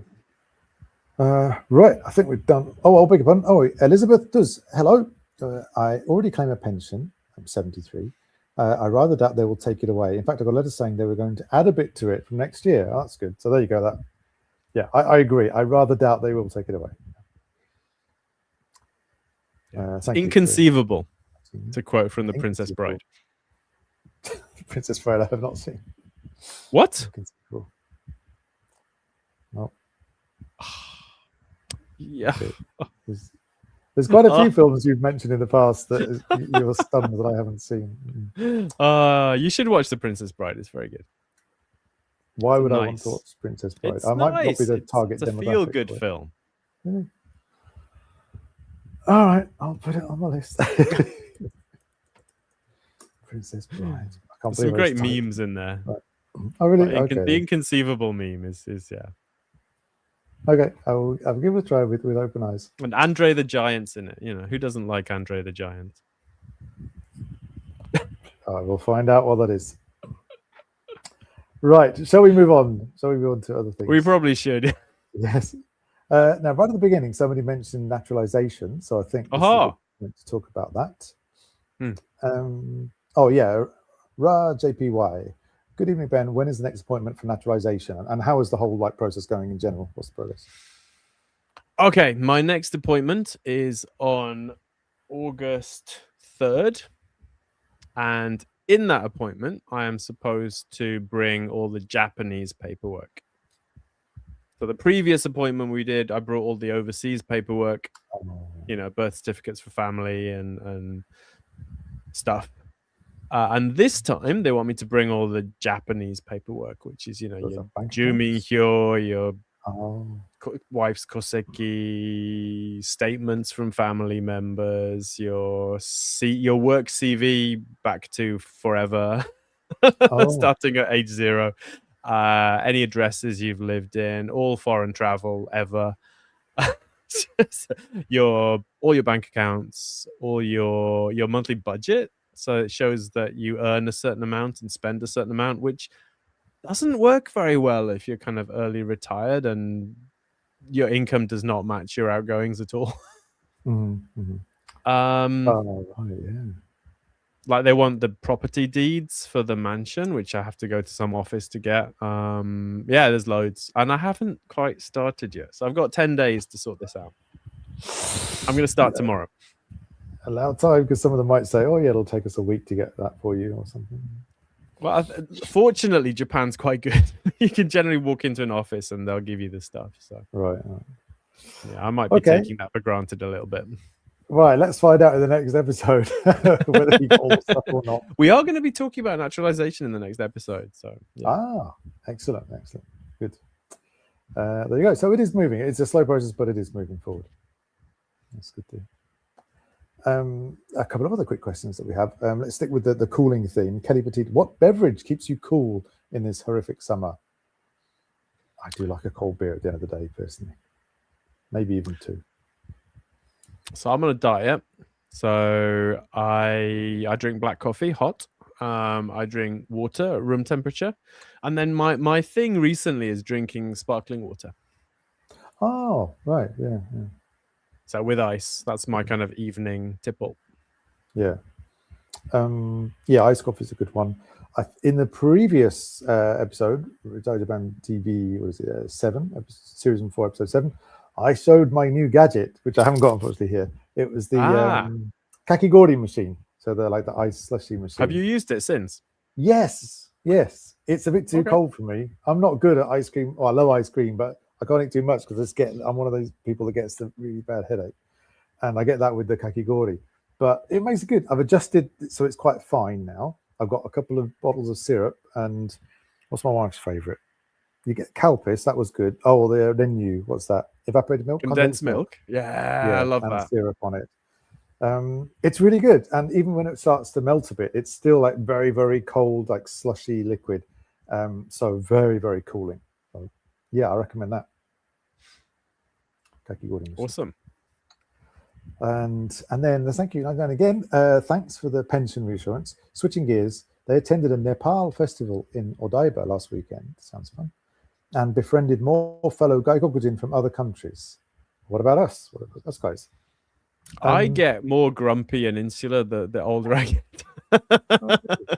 So obviously the first few years you meet loads of people, make friends with loads of people, and they leave slowly, bit by bit, and then you meet some more Yeah. people and you make friends with them, and then they leave, and then you meet some more people and then they leave. So you're like, I can't be bothered to meet new people anymore. Oh, really? Oh, Because they're just gonna leave. So yeah, I don't go out of my way to meet fellow Gaikokujin particularly. all right. I've been quite lucky. We were queuing up at a pancake place in our local town, and this American guy came up and chatted to me. He says, "Hey, do you live here?" "Yes." "Where are you from? How long are you here for? And where do you work?" All these questions. And then he said, "We've got this group here for foreigners. Give me your email address and you can join us." And I thought, this is some cult I'm signing up for. And it's not. It's just it's foreign fathers basically, but you don't have to be a father. You don't have to be foreign. Oh no. Right. It's men, but you don't have to be a father. You don't have to be foreign. There's some Japanese in it as well. And it's really cool, very relaxed, just a mailing list basically. And it's not very active, but occasionally somebody will say, why not have a barbecue on the beach, or let's go to the cinema or something, or drink. And it's a really nice, casual, no pressure little group. So yeah, that sounds quite nice. That's the group I hang out with. Yeah. I should probably try and set something up like that in Sendai. It's really nice just having the no. Like, we can have months go past with nobody saying anything, and then suddenly somebody will say, "Hey, let's meet up this weekend," and a few people will say, "Yeah, okay," and that's as busy as it gets, which is really nice. Right, what else do we have then? Okay, so we've done that. So you put on the agenda land purchase, which I don't know anything about. Okay. You're winning so much money with these bets from your wife that you're just splashing out on land now. So wow. So okay. So just to catch up, I did write about this a little bit in the Monday read. But anyone who didn't see that, so my wife's parents live in Sendai, about 20 minutes drive from us, and their house is in the most beautiful location. So they're next to the prefectural forest. So their house is next to this kind of steep slope, kind of cliff thing that overlooks like a lake, and then behind it is the prefectural forest. And they have one neighbor. So they've got the road on one side, they've got this cliff on two sides, and they've got a neighbor on the other side. Wow. And that's it. And it's just beautiful, clean air, quiet, amazing. And for a long time, we've been saying, hey, we should really try and buy the neighbor's house, because then there would be no neighbors. Right. And at the end of March, the neighbor managed to burn their house down. Oh, yeah, I remember saying that. Yeah. So, and it turned out they didn't have insurance, so they're not able to rebuild it. So now, finally, they've decided to sell the land. We figured out which estate agent was going to sell it. It's not public yet, but they have it, and so my wife's friend's an estate agent. We asked him to try and negotiate with them and stuff. And we were like, okay, we'll try and buy it for a reasonable price. And they said an unreasonable price. And we were like, okay, so we'll give you a reasonable offer. And they were like, no, we definitely want the price that we want. We're not in any hurry to sell. Seller's 91. They're in hospice care for cancer, and they're not in a hurry to sell. I'm like, okay. But I think it's 20-30% overvalued. That much? Wow. So yeah, so I mean, I'd be happy to buy it for a reasonable price. In fact, I'd want to buy it for a reasonable price, but that seems a bit much. So it's like 6 million more than we want to pay. Right. So you're equally happy just to wait and see what happens? Well, yeah, because I'm guessing no one else is going to buy it. Right. For that price. I hope. Yeah. The real worry was that some kind of tateuri company would buy it and put like 3 houses on it, because it's quite a lot of land. It's like 120 tsubo. Right. But it's the wrong shape for that. So it's a rectangle with one of the small ends is on the road. Okay. So it's going to be really hard to put more than one house on it. Yeah. Also, they don't have a view. So my wife's parents' place has the view, and they're just next to the forest. So they're surrounded by forest, basically. Oh, so it's not quite as nice. Yeah. Right. Right. Plus, there's now no building on it, so the land tax is 6 times higher. Is that what it is? Yeah. So if you've got residential land and it doesn't have a residence on it, it's actually the other way around. If you have a residence on it, you get a deduction. So it's 1/6 the price of what it would be otherwise. Okay, so I didn't know that it is, but I'd heard that the reason there are so many akiya in Japan is because it's cheaper to leave the building there rather than having to put land. Yeah, if you 6 demolish it, then times the tax goes up. and you have to pay for demolishing. Wow. Okay, that makes sense now. Wow. So I'm guessing the neighbor's not well. I mean, he's kind of got schizophrenia as well. So I'm guessing once they start getting those tax bills, it might incentivize them to try and sell the land a bit quicker. Yeah. And this way they get to pay the tax while we're waiting, as opposed to us paying it because we bought the land and we're not going to build on it for a while. Right. Right. Yeah. So okay. a mixed result. We weren't able to buy it, but no one else has bought it yet. And I suspect we might be able to buy it in the future. Right. The fact that you've expressed an interest officially. I don't know, because he didn't get along with my wife's parents. Oh dear. We're trying to buy it for a cheap. Might have pissed him off. I don't know. Really? We'll see. Okay. We shall see. All right, that's another thing to all the different paths that Ben is taking. We've got to keep track of them all. Stay tuned for updates. Right. JP Fields has a great idea about the setting up the group, like the mailing list group of people in the area. Yeah, one thing I forgot to say with that is that we use it for helping each other out. So occasionally somebody will say, hey, I'm looking for an English-speaking dentist in the area. Does anybody know of one? So even if you just use it as like sort of support emergency group, it's still worth doing, I think. Right, what do we have next? A money quote. I don't know if you had one because I found... Nah, sorry. Okay. So I found one. Every day, The Economist will give you a daily quote. And this one, Herbert A. Simon. I've no idea who Herbert Simon is, but the quote from him is, "You do not change people's minds by defeating them with logic." And it might not sound really tied to finance or money, but it reminds me of your whole philosophy with Retire Japan, which you mentioned in the past, which is you're not trying to convince people to get interested in finance and change all their habits and solve all their problems. Well, I did try to do that. It just doesn't work. Okay. Right, which is what the quote is saying. Yeah. You want to catch them when they've already seen the logic and they don't know exactly how to make it work. So yeah, don't defeat people with logic. Find people who are already bought into the logic, and then you can work with them. Yeah, same I don't know how it was tied to personal finance in general, but I thought it was a good quote. Right. Oh, good question here from the Sankey99. If you buy land from someone in tax arrears, who holds the debt? So if somebody owes money, you buy their land. Do you then have to pay, like they haven't been paying the property tax? Do you have to pay all that the property tax is on the individual. Which individual, the buying one or the person who owed the tax at the time? Oh, regardless of whether so just because you bought the land doesn't mean you get their tax obligation. Now, the only difference is if we're talking about a mansion. So if you have a mansion, you often have fees you have to pay, maintenance fees and fees towards the repair fund. Now, those do stack. Those come with it.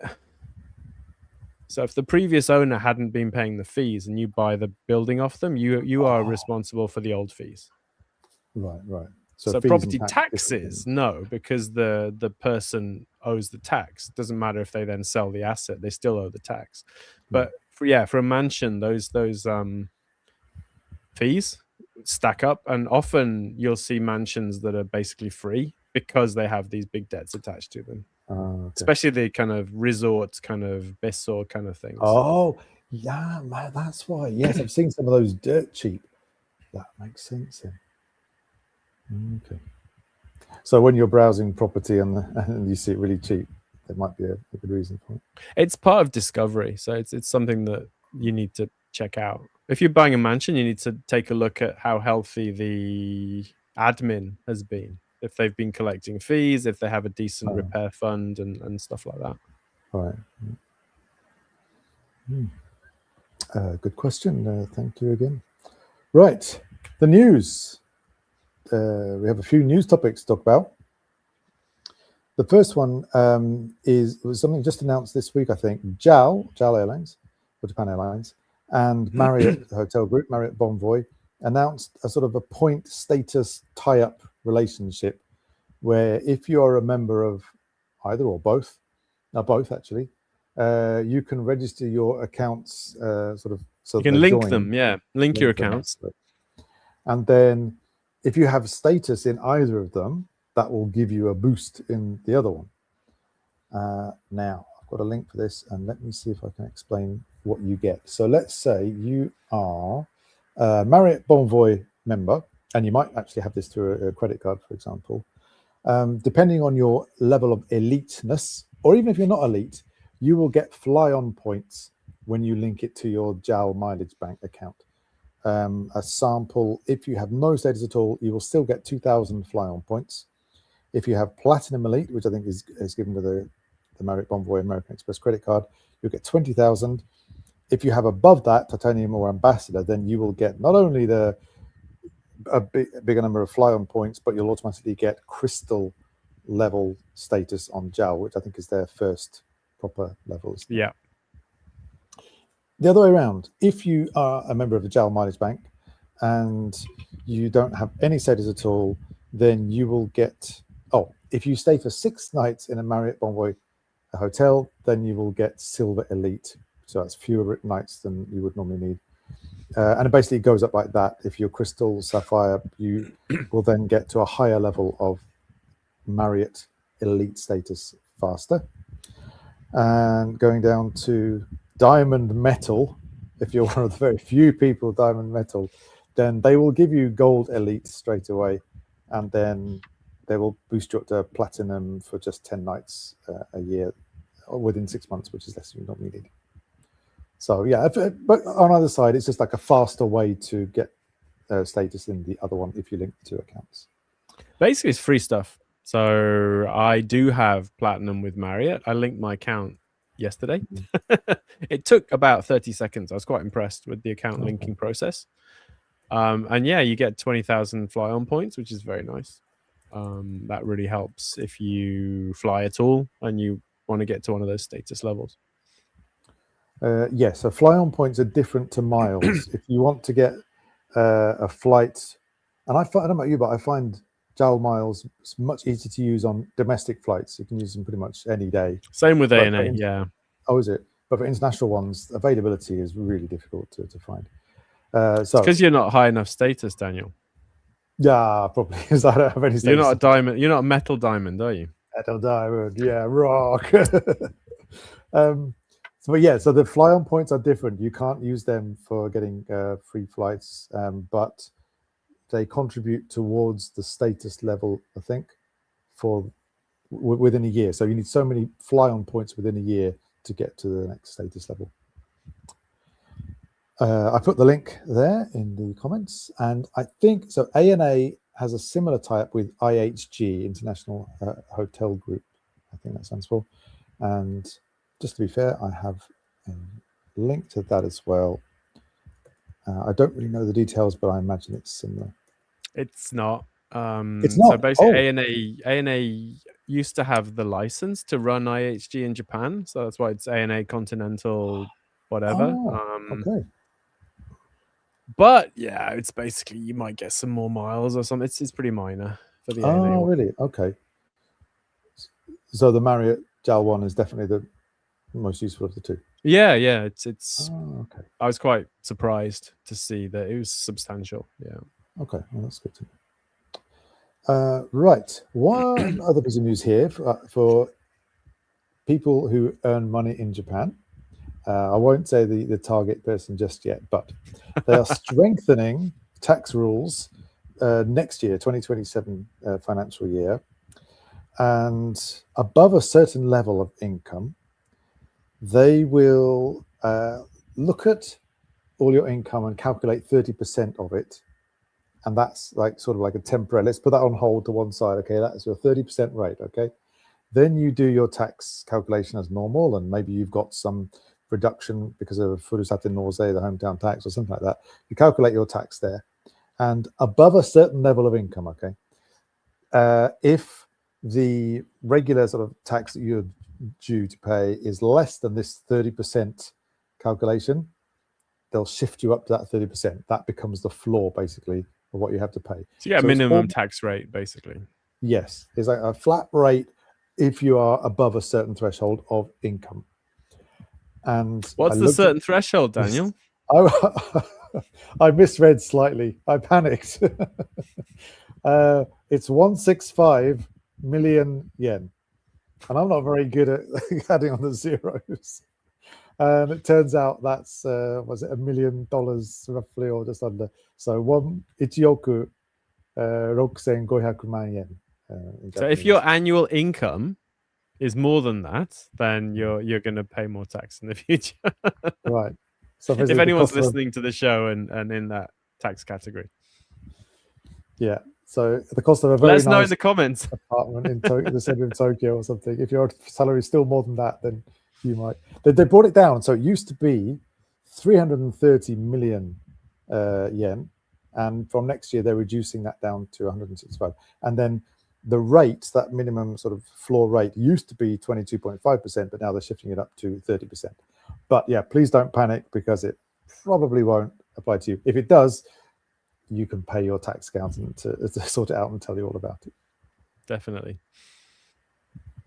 I'll put it. Let me find the link for it though, just for people who are curious. This is an English a tax company blog post, but it's pretty good. Tax rate for high. I should put very high earners, shouldn't I? Really? Okay. Right, what's next on the news list? Okay, it's not really financial news, but I came across this and thought it was pretty cool.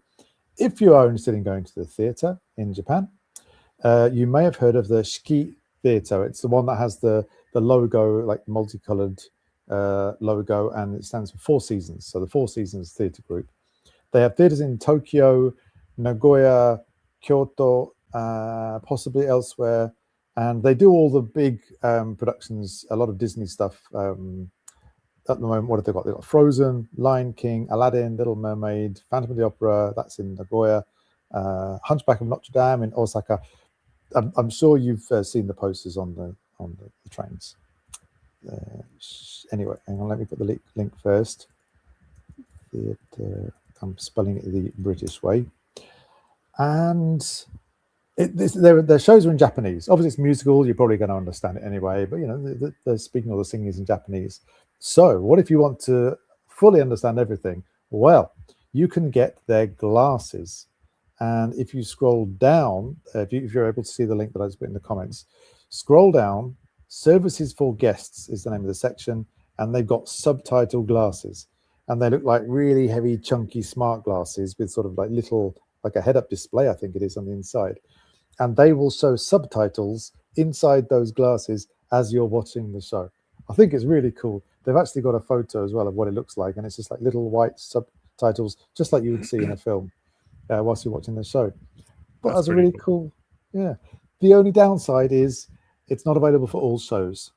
So you need to inquire in advance to see if the show you want to watch has this. At the moment, I think it's just Lion King and The Little Mermaid it's available for.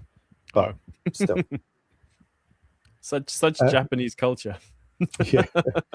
And I did see somewhere say that the English is a translation of the Japanese, which itself is a translation of the original English. So you're not seeing the original English, you're seeing a translation of a translation.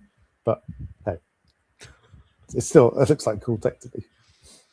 Yeah, I mean, I'm assuming it'll, hopefully seep into like, kabuki and no and all that stuff as well. So. Yeah. Right, and what else did I have? Oh, so I thought we might talk about the 1% consumption tax, but that's still being discussed and debated and dragging on, so not much to talk about there. We've talked about the Tokyo urging men to wear shorts and some people not being happy. And the only other news thing I have is about Oriental Land. So Oriental Land is the publicly traded company in Japan that owns Tokyo Disneyland, Tokyo Disney Sea. I think there's a Disney Cruise based in Japan that they own as well. Okay.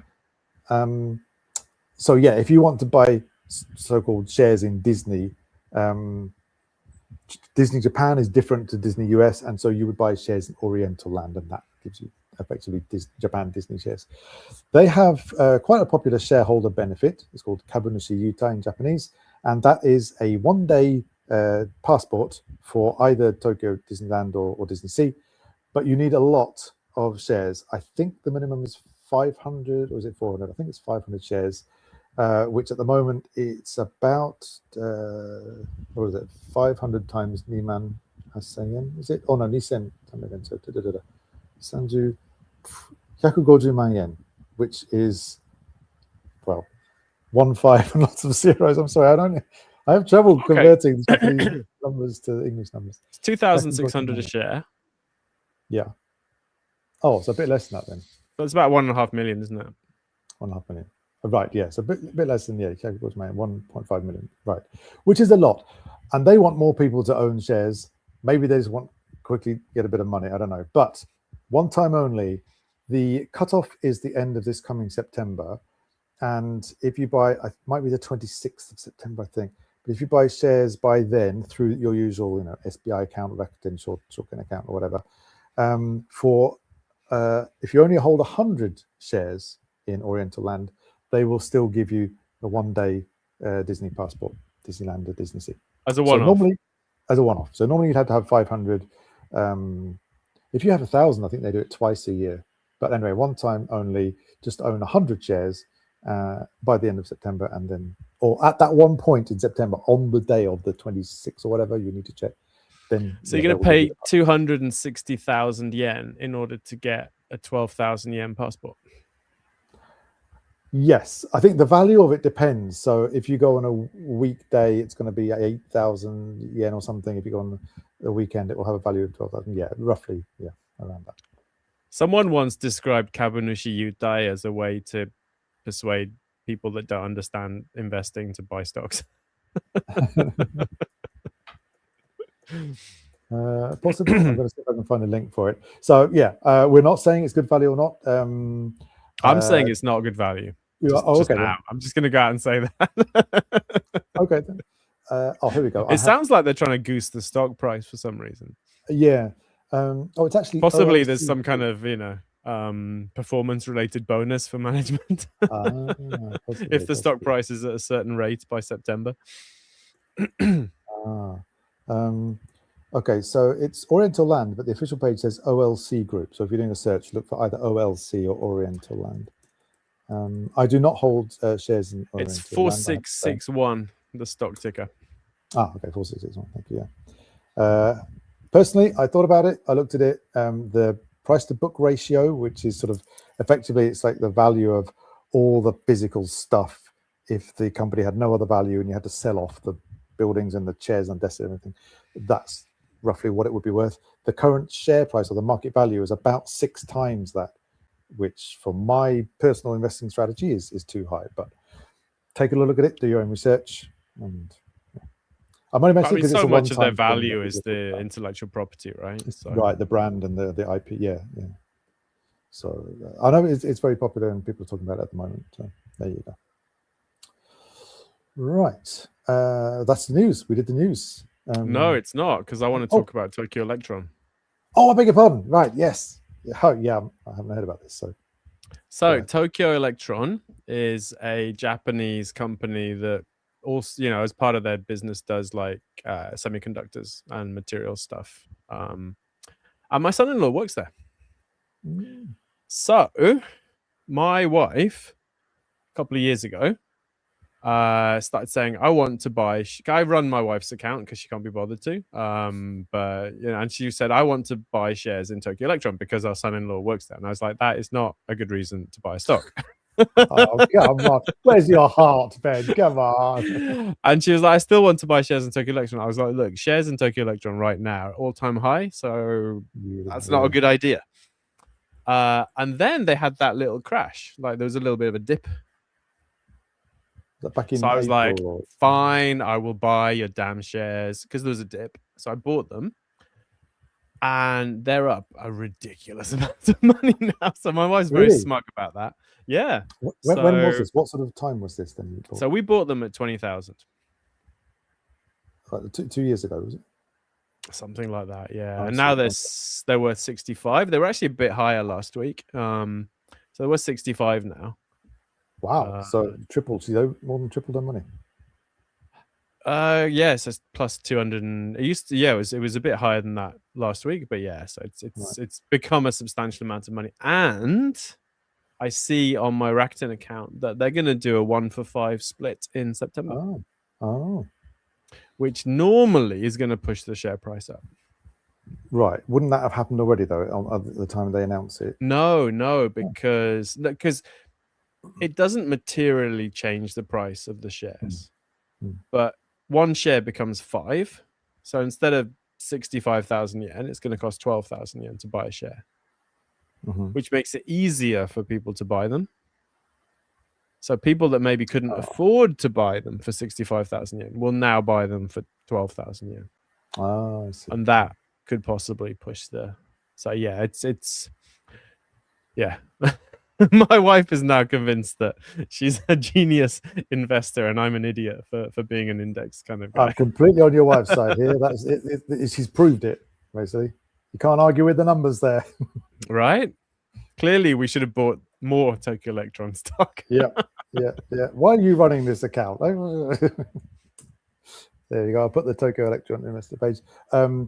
So we put the official pages of this and Oriental Land, but I have to say we do not endorse either way buying or selling of either of those two. Please do your own research for that. Yeah, I personally believe there's going to be some kind of AI crash pullback thing, which will impact semiconductor companies as well. So that is also not investment advice. But I just want it on the record so that when it happens, I can be all smug about it. I'm the same. But I've had this in the past where, I can feel we're overvalued. It's got to, revert at some point, and then it keeps going up. And so staying on the sidelines, I would have made more money if I had just invested and it had crashed and come back down because it's still higher than it was when the time when I was worrying about what to do. It's so hard, isn't it? The timing. Oh, I'm not taking action on this. Oh, okay. So I'm not selling anything. I'm still owning the market. We still own some individual stocks. I just think it's going to happen. And when it does happen, I won't sell anything either. I'll just sit on it and then it will recover. And yeah. I have a money quote for you. So the market can stay irrational longer than you can stay liquid. Yes. Right? So it makes no sense, but it's going to keep going up for longer than you will be able to bear it. Yes. Before it crashes. Oh, now you did say that the big SpaceX IPO earlier in the year could be the trigger for something, start the ball rolling. And it did go up, but now it's gone down to below its IPO price, I think. Yeah. So no, I mean, I'm not right yet because it hasn't crashed the broader market, but I think it's going to make it harder for OpenAI to do its IPO, and Anthropic to do their IPO. Yes, I'm wondering if one of those two might sort of change their mind and delay it because the making money.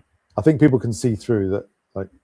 Maybe not OpenAI, especially. They've had all these embarrassing leaks about their finances recently, so I can't see the IPO being very popular.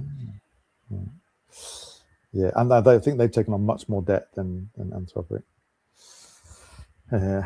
Anyway, right. Okay, so that is the news then. And in the meantime, I think we had a couple of extra questions, didn't we?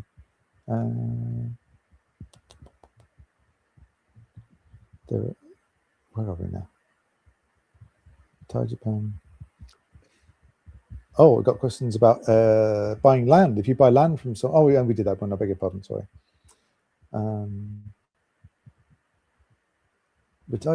So Amy Uehara. Hello, Amy. I'm using mine now. Maybe that's referring to a bamboo sheet. Right. So eventually the little bamboo tiles do break after many years. To throw it away, but it's bamboo, isn't it? So it's it's good, recyclable. It's ecologically friendly. But they do last years. Yeah. I'm going to look into that. What other questions do we have? There are live streaming on LinkedIn now. I don't know. Or live. We've been doing LinkedIn for years now. So. I haven't looked at it for years. Wow. Mr. Cantonese says maybe not metal diamond, but you or I don't know who is a diamond geezer. I think it's you. I think it's you. You're the diamond geezer. Which ties into my media pick, actually. Okay, right. Good news for digital assets becoming financial instruments soon. Do you know if there are wash trade rules? So I think this is talking about cryptocurrencies, which will be treated in a similar way to regular investments like shares. That is coming in 2027. Is it decided yet, or is that still like? I don't know if the timing's decided yet. Yeah. Oh, okay. And wash trade rules. I have no idea whether that's going to be a thing or not. Wash trade's where you sell something and then buy it again very quickly. I see. I don't think Japan has those. So yeah, but selling something and then buying it again is not. I don't think it's an issue here, but okay. Not an expert, and certainly not an expert on crypto. Right. I'm just hoping that the crypto exchanges will start keeping track of stuff for you and do your taxes for you, rather than right, like SBI or like make a Tokite course that for crypto would be nice. Yeah, so I wonder how they would do that. If they did offer that, would they like sort of do it all for you if you merged an account or whatever? I don't know. But still, I don't think there's not enough information about it yet because it's not been finalized or it's not been fully confirmed. If we hear about it, we'll let you know. A question about Furusato Nose, which I mentioned. The Thank You 99 says, I never got Furusato Nose. So much paperwork to get a few oranges from some town in Kyushu. Fair enough. I think there's both sides. Well, the paperwork's not too bad. Well, it depends what kind of tax you file, but yeah, if you're not doing the either way, if you do one stop, it's super easy. If you don't do one stop, it's super easy. Because if you're doing your own tax return anyway, adding the Furusato Nose takes 30 seconds. Yeah, I found it easy. I don't know about the one stop thing. The name one stop seems easy, but you have to. Well, the one stop's basically if you do your taxes through your employer, the local authority that you buy from will do your taxes. So yeah, it's even less hassle because you don't have to do anything. But you have to get some kind of piece of paper or something, don't you? No, you just give them your My Number and they do it for you. Oh, that's really? Why it's a one-stop system. Oh, okay. Even easier than I thought. Beg your pardon. Yeah, the paperwork's much better now. And if you get lots of different ones from different regions, you don't have to put all of it into your tax form. I think it's only up to 5 or maybe even just one representative one. Put the total amount, but then just one town, representative town. And then as long as you've got the paperwork to like submit, then you're okay. So you still have to submit the paperwork. Really? Yeah. Oh, right. No, I didn't know you could do that. I'm sure it says on the form, like used to, but then people complain. And so now it's like, okay, well, just the name. If you get them from the same town, you can combine them. Right. I think. But if they're from different, I don't know. I put all of mine in, but I didn't have that many. I had like 3 or 4, maybe. Oh, okay. Right. So it might be above 5 or something. But yeah, as long as you've got the total amount correct, then I don't think they're too strict. Okay. It does depend on your income then. So yeah, if you look at the chart that I'm sorry, I don't remember where it is right now, but various websites have a chart showing roughly you calculate your income, and this is how much sort of limit you're allowed with Furusato Nose. And yeah, if it's just a few oranges and then you go above your limit, then it might not be worth it. But I think this is where the system is a little bit unfair. The higher your income is, the more you can get with it. So you can get some really good free stuff, basically, if you've got a high income, which is not really how it should work, in my opinion. There we go. What else did we have? I think that's it then. Oh, wash trade. Oh, so JP Phil is following up. That might be why I've never been able to find wash trade rules for stocks in Japan. Yeah, ask a tax advisor, because I don't think we're really sure about it, but it sounds like you don't think it's a thing here. I don't think so, no. Yeah, I know they've got them in the US, but like you can't buy the same thing within a month, so you'd buy something similar. So rather than the S&P 500, you'd buy like the total American stock market fund instead. Within a month? Wow. Something like that. But I don't, like I said, I don't think they have them in Japan. So yeah. Right. Let's move on then to the media section. And you've got one here. I'll let you take over. Yeah. So TV show, Mobland with Tom Hardy, which is finally on Netflix. So it was on Paramount or something, like some American streaming service that I don't have. And I wanted to watch it. And it came to Netflix about 2 weeks ago, I think. It was my first rowing kind of show. So I'd watch it while rowing. Rowing show. That's a good idea. But it's really good. So, I mean, it's Guy Ritchie directing, who's very hit and miss. But this really hit. It's Tom Hardy basically playing a mashup of, I don't know if you've seen Locke. It's a movie with Tom Hardy, and the whole film is him just driving and calling people on the phone. And it's a drama. It's really good.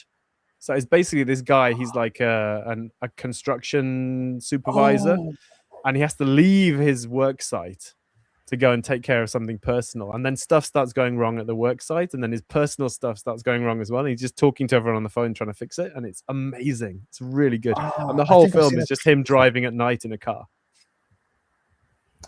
Right. I've seen a clip of that, I think. Yeah, it was really good.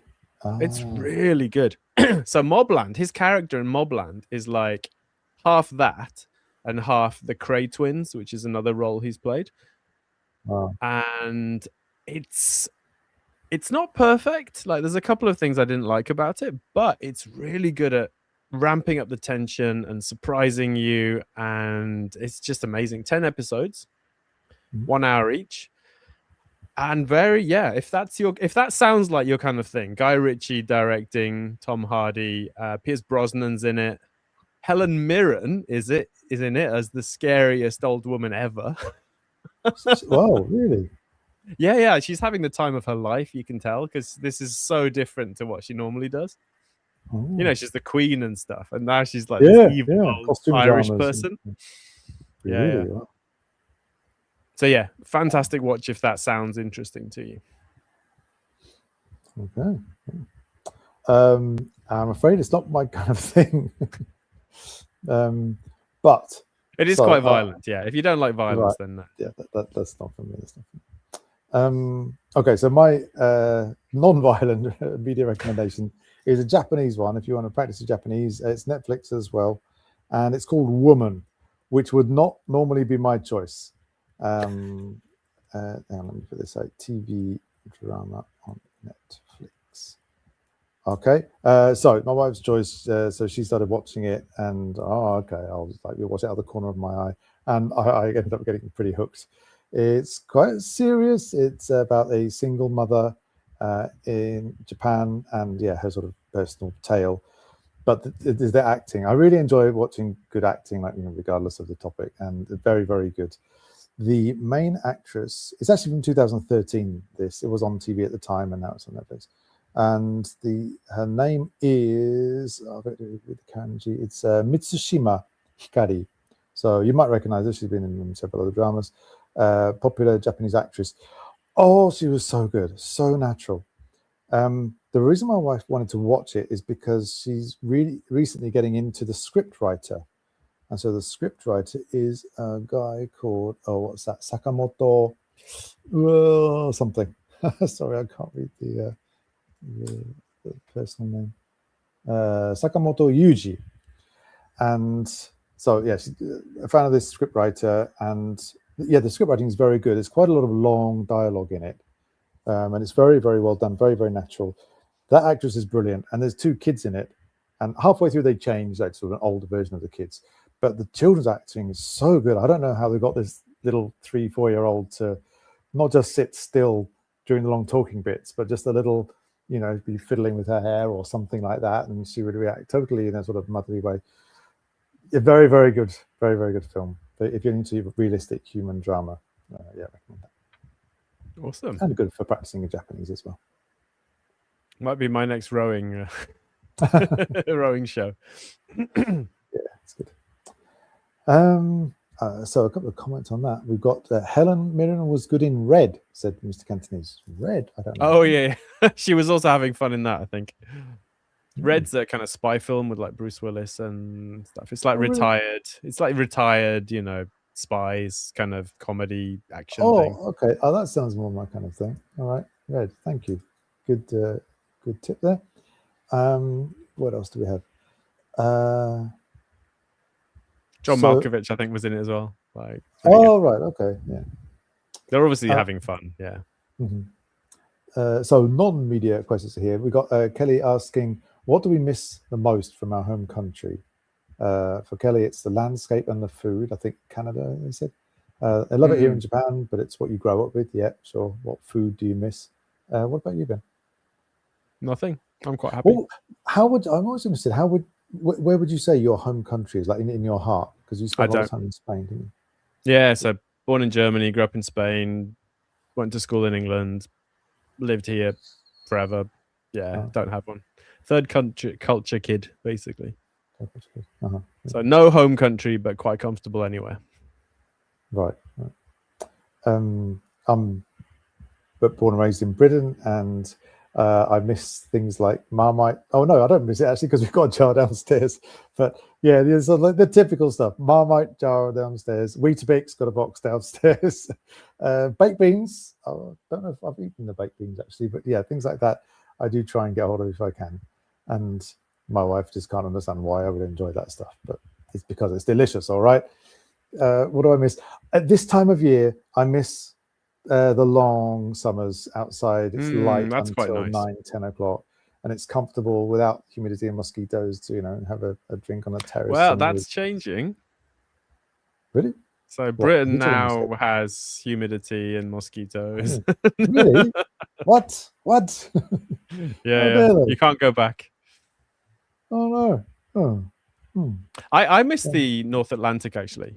I was in Spain and the north coast, the Bay of Biscay. So I miss the sea from there because it's quite different. Yeah.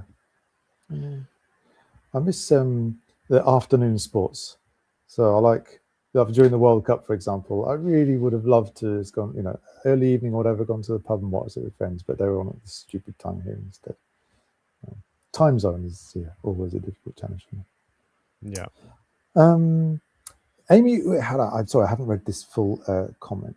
Oh, actually, I'll read this. Well, in the meantime, why don't you ask Jones R227, wondering if you're German, because they couldn't tell. I wish I was, because then I'd still have an EU passport. But no, I was born in Germany to British parents, and Germany doesn't have citizenship by birth. You have to have parents that are citizens to get citizenship. So you don't get citizenship just for being born there, unfortunately. I did look into it, but yeah, that's not a route to EU citizenship for me, sadly. Yeah. And my family, they're Irish, but I'm one generation too late. Oh no. So the generation above me could get Irish passports, but I can't. Which is why I've given up on the whole thing and decided to become a Japanese citizen instead. Right. Yeah. Okay, so I'm going to read this comment from Amy Uhara, which is quite long. They had a younger male walk around my very rural mountain neighborhood today with our vacant home. So lots of IKEA, it seems, in the area. This person asked about metals and accessories. I said no. Then they noticed in Amy's ears holes, so determined to access any jewelry. But Amy said, no, I've got an allergy to metals. And then this person kept asking on and on, are you sure you haven't got any earrings? And apparently this person had been to see their neighbors as well. It's 38 degrees outside. It's really hot, but he's going door to door, determined to find metals. So Amy wants people to be aware, might not be, going around for the right reasons. That sounds really dodgy. Yeah. So Amy says, felt like you were scouting the area. Especially with these Tokuryu groups where they're abroad getting people in Japan to go and, home invade people and get their stuff. So yeah. So even and they're working off lists. So someone's making these lists. I think mostly they're going after people with significant assets by maybe looking at bank accounts and stuff. But Oh. Yeah, definitely worth looking out for. Maybe, you know, talk to your neighbors and put cameras in and stuff like that. Yeah. I'm going to get Thank you. Dobermans once we have a house. So the Dobermans will just take care of intruders. We don't have a Doberman, but we do have a dog bowl outside. Very smart. Yeah. And we do use it for I think friends two who have got dogs. Dobermans coming out of the shadows might work better there. Yeah. Yes. Right. And then, another nice thing from Thank You 99. Very helpful info, good banter. So this Thank You 99 has applied for permanent residency. Well done. Fingers crossed for that. And started an Ideco account and a NISA account, which we often talk about because of us. So mucho gracias in your language, one of your languages, Ben. That's a nice comment. Thank you very much for that. It's really good, actually. So people do seem to appreciate the content, but to actually take action on it as well, that's great to see. Yeah, well done. Right, what else do we have then next? Frivolous purchase confessional. Do you have one of these, Ben? Not quite, because I haven't bought it yet. Maybe the land could have been in there, but that kind of fell through. No, I want to get a swing. So a couple of weeks ago, a little, Branco. So a couple of weeks ago, I went on an adventure. So I thought, my life is kind of boring. I do the same thing all the time. So I decided every so often I'm going to go and do something different. And just down the coast from us, there's a bunch of little islands that are just off the coast. They have people living on them. There's a little local ferry that's like a bus that basically goes there. And I thought, I've never been there. I'm going to go and explore the islands for the day. And I did. And one of the islands had a little beach, and they had a swing off a tree, really long ropes, and then a little wooden, seat. And I sat on that for about 20 minutes, and it made me so happy that I thought, wow, maybe I should get a swing and get it at home or something. So I'm thinking about it. I'm looking on Amazon, but I haven't seen anything fantastic yet. As far as I remember, you live in an apartment in Sendai. So where would a swing fit into that? Like hang it off the balcony for a bit of added adventure. We're not allowed to mess with the outside of the building because we don't own it. So the balcony is owned by the building, not by us. So we couldn't put a swing on the balcony, unfortunately. I was thinking about just hanging it inside somewhere, just have you get a frame. Yeah, either a frame or stick it into the ceiling or something. Oh, really? Is it strong enough? Wow. Yeah. Okay. It's a work in progress. Okay. And it will be frivolous when I do it. Good. Other end of the spectrum, you're not happy about something here. The Ben shouts at clouds section. Says So more and more in Japan, you hear stories about these kind of unscrupulous salespeople targeting old people, particularly old people, but anyone really. So they'll come round and they'll say, "Hey, we'll do a free roof inspection and see if your roof needs any work." And then they'll be like, "Oh my God, your roof is about to collapse, so we need to sort it out right now." And you sign a contract with them, and either they do the work or they don't do the work, and they give you a huge bill, and you don't know how much it should be, but you've been pressured into, this thing. Someone tried to do it to us like 20 years ago. We used to have this big house, and one of the kids dropped a toy in the toilet and flushed it. So the toy got wedged halfway down the toilet and we couldn't get it out. So we called one of those kind of emergency plumber types, and they came around and they were like, "Oh, this is a difficult one. We're going to have to replace the toilet completely." And we were like, "What?" That doesn't make any sense. So we called another one, and they were like, yeah, we'll just bring the vacuum cleaner truck round and suck it out. And they did, and it cost like 8,000 yen. So the first company wanted like 300,000 yen to replace the toilet. So just that kind of thing really annoys me. And the reason it's annoying me today is that my mother-in-law, who is not the most sensible person with her finances, I had a very interesting chat with her bank advisor a few years back, because her bank advisor had sold her all this rubbish, like, Turkish bonds and all sorts of things that the bank wanted to get rid of, basically. So we got rid of all that. And this time she's decided to buy a funeral prepayment plan, Okay. which she doesn't need because we'll take care of it, right? I mean, Mhm. and the Well, way maybe this she's trying to help you. possibly yeah. Anyway, so this thing she pays 3,000 yen a month. And after 120 months, she'll have paid 360,000 yen, which is what the funeral costs. Mhm. And if she dies in the meantime, we'll have to pay the balance. So I'm like, what? Right. Doesn't make any sense. It Oh, also locks okay. you into this one company, Right. So you don't get a choice. Okay. and we don't need it because we'll sort it out. I mean, it's just ridiculous. And the reason I'm annoyed is because she told my wife that we had to go to this like seminar thing today. Mhm. And I didn't want to because I'm quite busy at the moment. And so, but my wife was like, no, we have to do this. So we went along to this thing, and it was just an open day. So we had this lecture by a scrivener, Oh, Gyose Shoshi or whatever, right. who was telling us how wills worked Oh, and that's why useful to it know. was probably a good idea for us to get a will. That's what you went along for. So we got a will a couple of years ago, didn't we? And And you I wrote have a about it fairly good on the side understanding of how the process works. Yeah. Dear. So yeah, I'm a little bit annoyed by this kind of thing. Obviously, it's a small amount of money, and she can do what she wants, but it's just so unnecessary. Like we did talk a few months ago about the process to declare people incompetent Yeah. and to get them adult guardianship, so that you can have family members need to sign off on financial agreements and things. Mm. Although this time I think she got my wife to agree to it. So the company was quite careful to do that, I think, this time around. So rather than just getting my mother-in-law to agree to it, they made sure that she also got her daughter to sign off Yeah. on it. So This sounds on the good end to me. it's okay. I'm just annoyed because I wasted my morning.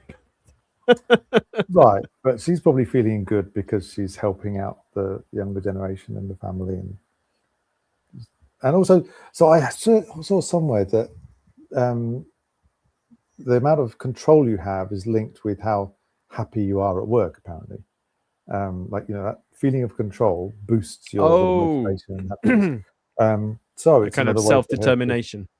right, and yeah, so this is another sort of, she's feeling in control. She's doing something for herself. I think probably making her feel good as well. Possibly. She managed to bully the city into putting a boar trap in her garden. Wow. You don't So hear that every day. there's a boar trap in. I went round the other day to look at the land next door and walk around, and I was like, "What the hell is that?" There's this enormous steel silver cage thing with the two drop down doors. What? Because you had boars. Okay. I was thinking it's one of those things that you step on and go like that. No, it's not one of those. It's a cage. I mean, it would catch a bear if a bear went into it. Well, that's lucky. No, it would catch me. Wow. It's amazing. Yeah, at her age, like she's just a force of nature. Yeah. Wow. So we should get her on the show and she can tell us about preparing for funerals. This woman's going to live longer than I will. She goes to the gym every day. Every day. Really? Yeah. Wow. There's a little gym where she lives. She goes every single day. Wow. Well, it's funny you should mention the gym there, because let's move on to the next section, which is the money tip. Now, I am annoyed that only you get a cool theme tune and no other part of this show. Okay, I'll see what I can do about that. Right, so I have a money tip which is related to gyms. Now, the reason why is because I joined Konami Sports Gym, and it's really good. I have to say, I really like it. I have fun going there. And the closest one is the Yokohama one, which is their stage 4, level 4 one, tier 4 or whatever, which is the highest level, which means you have to pay the highest fee. Oh, even if you don't use a swimming pool and all that stuff. And that works out at 1,100, 11,000 yen roughly per month for up to 4 times. If you want to use what? it more than once a week, then you got to the next level. So basically, it's up Oh to my God, that's 20. extortionate. Right, 20,000 yen would be like use it as many times as you want during the month. If you drop down to a level 1 or tier 1 bottom most basic gym, that's around 7,000 yen a month, I think. Again, up to 4 times. If you want to go more, you'd have to pay more. That's expensive. There are a couple of local gyms in the area, sort of independent ones, and they're still about, I think, 8,000 yen a month. I think you can go as often as you want though with that. So how do you save money if you want to go to a gym? I'll tell you how, with ChocoZap. And it's worth it just because the name is so cool. ChocoZap. Right. And as would you believe it, they have got a discount campaign right now, which annoyingly they didn't have when I signed up. So it's got the coupon code is YK308, and that will get you 2 months off, first 2 months for free. So there's a couple of things that's good about this. One is that it's cheap. So it's just over 3,000 yen per month.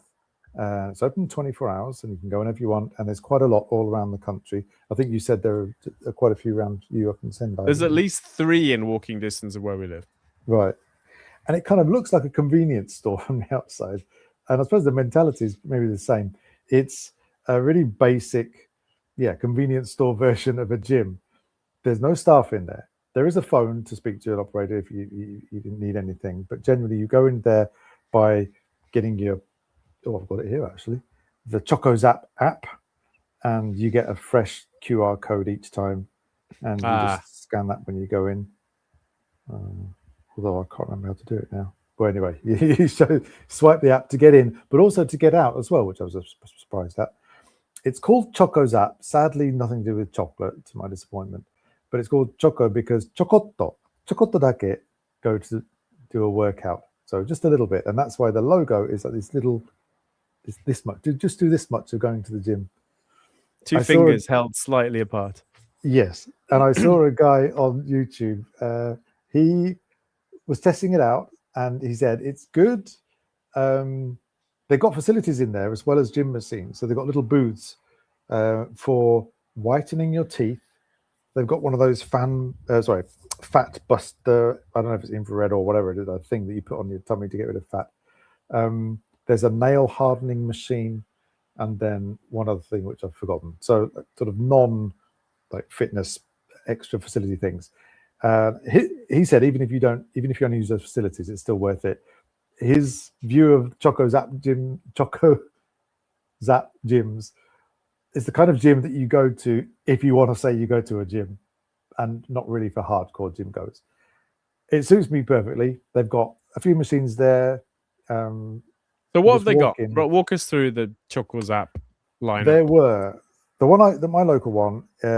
Or some of them, by the way, are women only. So be careful. Check with your local one. But this one is presumably it won't let you in if it's women only.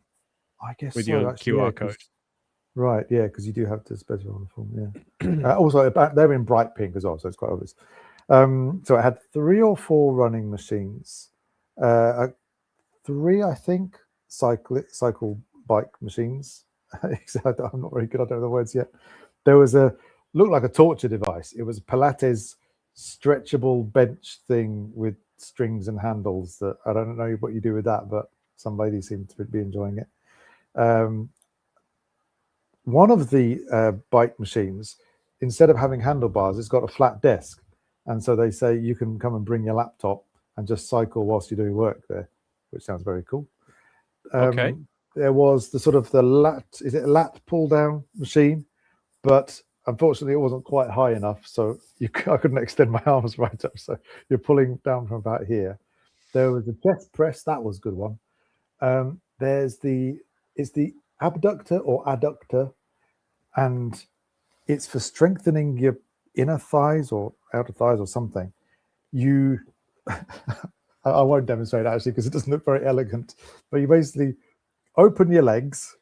You got these pads inside your thighs, inside your knees, and then you sort of squeeze your legs. So Push you them open together. Yeah. the Hmm. legs. Yeah. It's Anyone who's really been to good. a gym knows what you're talking about. Oh, really? Oh, okay. Okay. Yeah. I was using it for the first time. It's good. It's really good. You definitely feel it like I've not used those muscles before. Have they got free weights? No. So no free weights. No free weights. They got running machines? I didn't see a rowing machine in this one. It does depend on the one gym you go to. Treadmill? This one didn't have a rowing machine. Yes, it had 3 or 4 treadmills. That seems to be really popular in Japan. So everybody was using the treadmills and the other ones were relatively free. And personally, I'm not fussed about the running machines. So yeah, it worked out well. That was about it. Oh, and there's a stretching room as well with mats just for doing your yoga or whatever.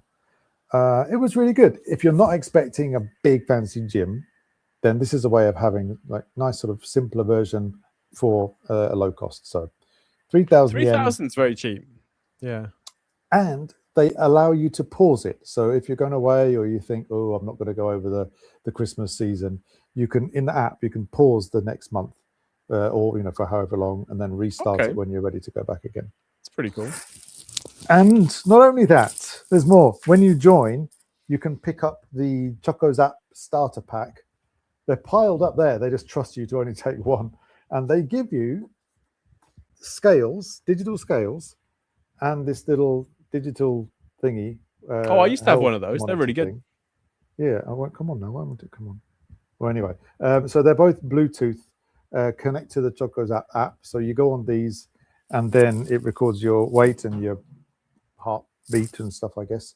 And then every time you do that, if you do that every day, each day you'll get what do they call it, tokens or something. You get 10 tokens, and then you can do the little kuru kuchibiki thing and get a free month's occasionally. They're gamifying fitness. Like they are, and it's fun. Do you know where Choco's app came from? It's from Rise App, isn't it? Do you know how Rise App works? Yeah. I don't know. I've just seen the brand, and it's Rise expensive, App, isn't it? Rise App is this incredible thing where you pay them an enormous amount of money, and then they give you personal training. Right. And because you paid so much, you actually do the personal training, and therefore you get results, and therefore other people are like, okay, I will also use this system that works because it's an enormous investment, and therefore you absolutely are going to try and get your money's worth. And then they tried to do the same thing with English, with the same model. Really? So you pay a ridiculous amount of money, and then you get like private English lessons every day or something. Right. I don't know if that worked as well as the training did. But it's still around though, so it must be successful. Oh yeah, Rise App's huge because the sums it's like 200,000 yen or 300,000 yen or something. So a month, enormous amount of money. I think it's a one-time payment. So, but like a few months training kind of thing. Right, blimey, wow. So there you go. Now other alternatives that I think are pretty good. You've got the kind of mid-tier gyms like Anytime Fitness. I think they're about 6,000 yen a month, maybe. 24 hours as well. And then you've got all the city run gyms, which I think are pretty good. And Sendai at least has a decent selection of these. And those ones you pay per visit, and it's normally a few hundred yen. So like Sendai's like 300 yen every time you go. And some of them are very nice, some of them are less nice. You can shop around generally. Like in Sendai, you have to do the training or something and get a card, and then once you have the card, you can go to any of the city gyms. So there's a couple of dozen in the city. So I guess you would speak to your city hall or look on a city hall website to try and find it. Yeah, just look on the website basically. So Shiritsu gym or Taikukan or something. Yeah. Okay, I didn't know that. I'll look into that. Yeah. All right, there you go. There's 2 bonus money tips for you. One of them with me. I should point out. So Choco's app, yes, it's a bona fide thing. It's not a scam or rip off anything. I think it's worth it. I'm going to keep the membership and we'll keep going. But they don't have showers there, at least in my one. They don't have lockers there. It's more like little the boxes like you get in there onsen. So don't expect luxury, but it's good to saving money. And yeah, the city, I'm going to see what our city has. City gym. Yeah, I mean, there's one near us that's nicer than any of the commercial ones. And it's 300 yen a visit. So as long as you're not going 5 times a week, it's cheaper than going to anywhere else. Yeah. Wow. Does get busy at certain times of day, but yeah, like you say, most people are on the running machines. Almost no one uses the free weights and stuff. Right. Yeah. Right. So we finish off then. Forum updates. Over to you for the Forum RetireJapan forum. updates. Okay, so we had a story about the UK pension age possibly going up to 68. Oh, that's going to happen next. So it's 67 currently. It's going to probably go up to 68. I think most countries are going to do this eventually. You know, pension age should probably be 70 or something because of the lifespans. Quick pension fact. So the first pension was created in Germany in 1880. And at the time, the pension age was 70. And life expectancy was 60 some for adults. So that's how pensions should work. So the current system where, you know, you start getting your pension at 65 and then you live for another 30 years, it's probably not, it doesn't work like mathematically anymore. So we'll have to see how that gets adjusted going forward, which is why it's really important that everyone does as much as they can to get ready to support themselves, because I think depending on the government is probably not a good idea. Like, make sure you're okay, and then if you get a pension from the government, then that's a nice little bonus. Do not rely on your pension to live on. Yeah, I mean, do you want to rely on the kindness of the bureaucrats at the city office? I don't. I'd rather be in the position of strength if at all possible. What else did we have? We had questions about Rakuten Mobile, because apparently they're changing some of their apps and stuff. We had a nice post about the JAL Marriott thing. So that's where I got my info from a few days ago. There's a really long thread asking about who's actually retired in Japan. Lots and lots of stories on there. Some stuff about SpaceX IPO. Basically, people kind of picking holes in it. Easy to. There's a thread about the new kids NISA. So, you know, how to go about doing that. Maybe, you know, is it suitable? Is this kind of thing I should do for my kids, kind of thing? I had some threads about this land purchase and how it was going and how it's now not going. And we had stuff about solar panels on detached houses. And then Australian banks now ask for my number, apparently, living up to their treaty obligations. So. Really? Oh. Yeah, I mean, UK banks have been doing that for a while. Basically, if you're non-resident, banks are supposed to get your tax identifier number, which in the case of Japan is your my number. So if you have foreign accounts, they're supposed to have your my number and therefore be able to report your stuff to the Japanese tax office. Okay. Legacy accounts may not have that, so it's possible you might be slipping under the radar. But eventually, I think all banks will be up to date on this. Yeah. See, very good, very good. You mentioned the Junior NISA there. I should tell people that if they want to learn more about it, the previous episodes, to search on YouTube for RetireJapan TV Season 4, Episode 7. We did actually talk about the Junior NISA and what it's all about. Did a little Q&A session there. Woohoo! Right, I think we are done.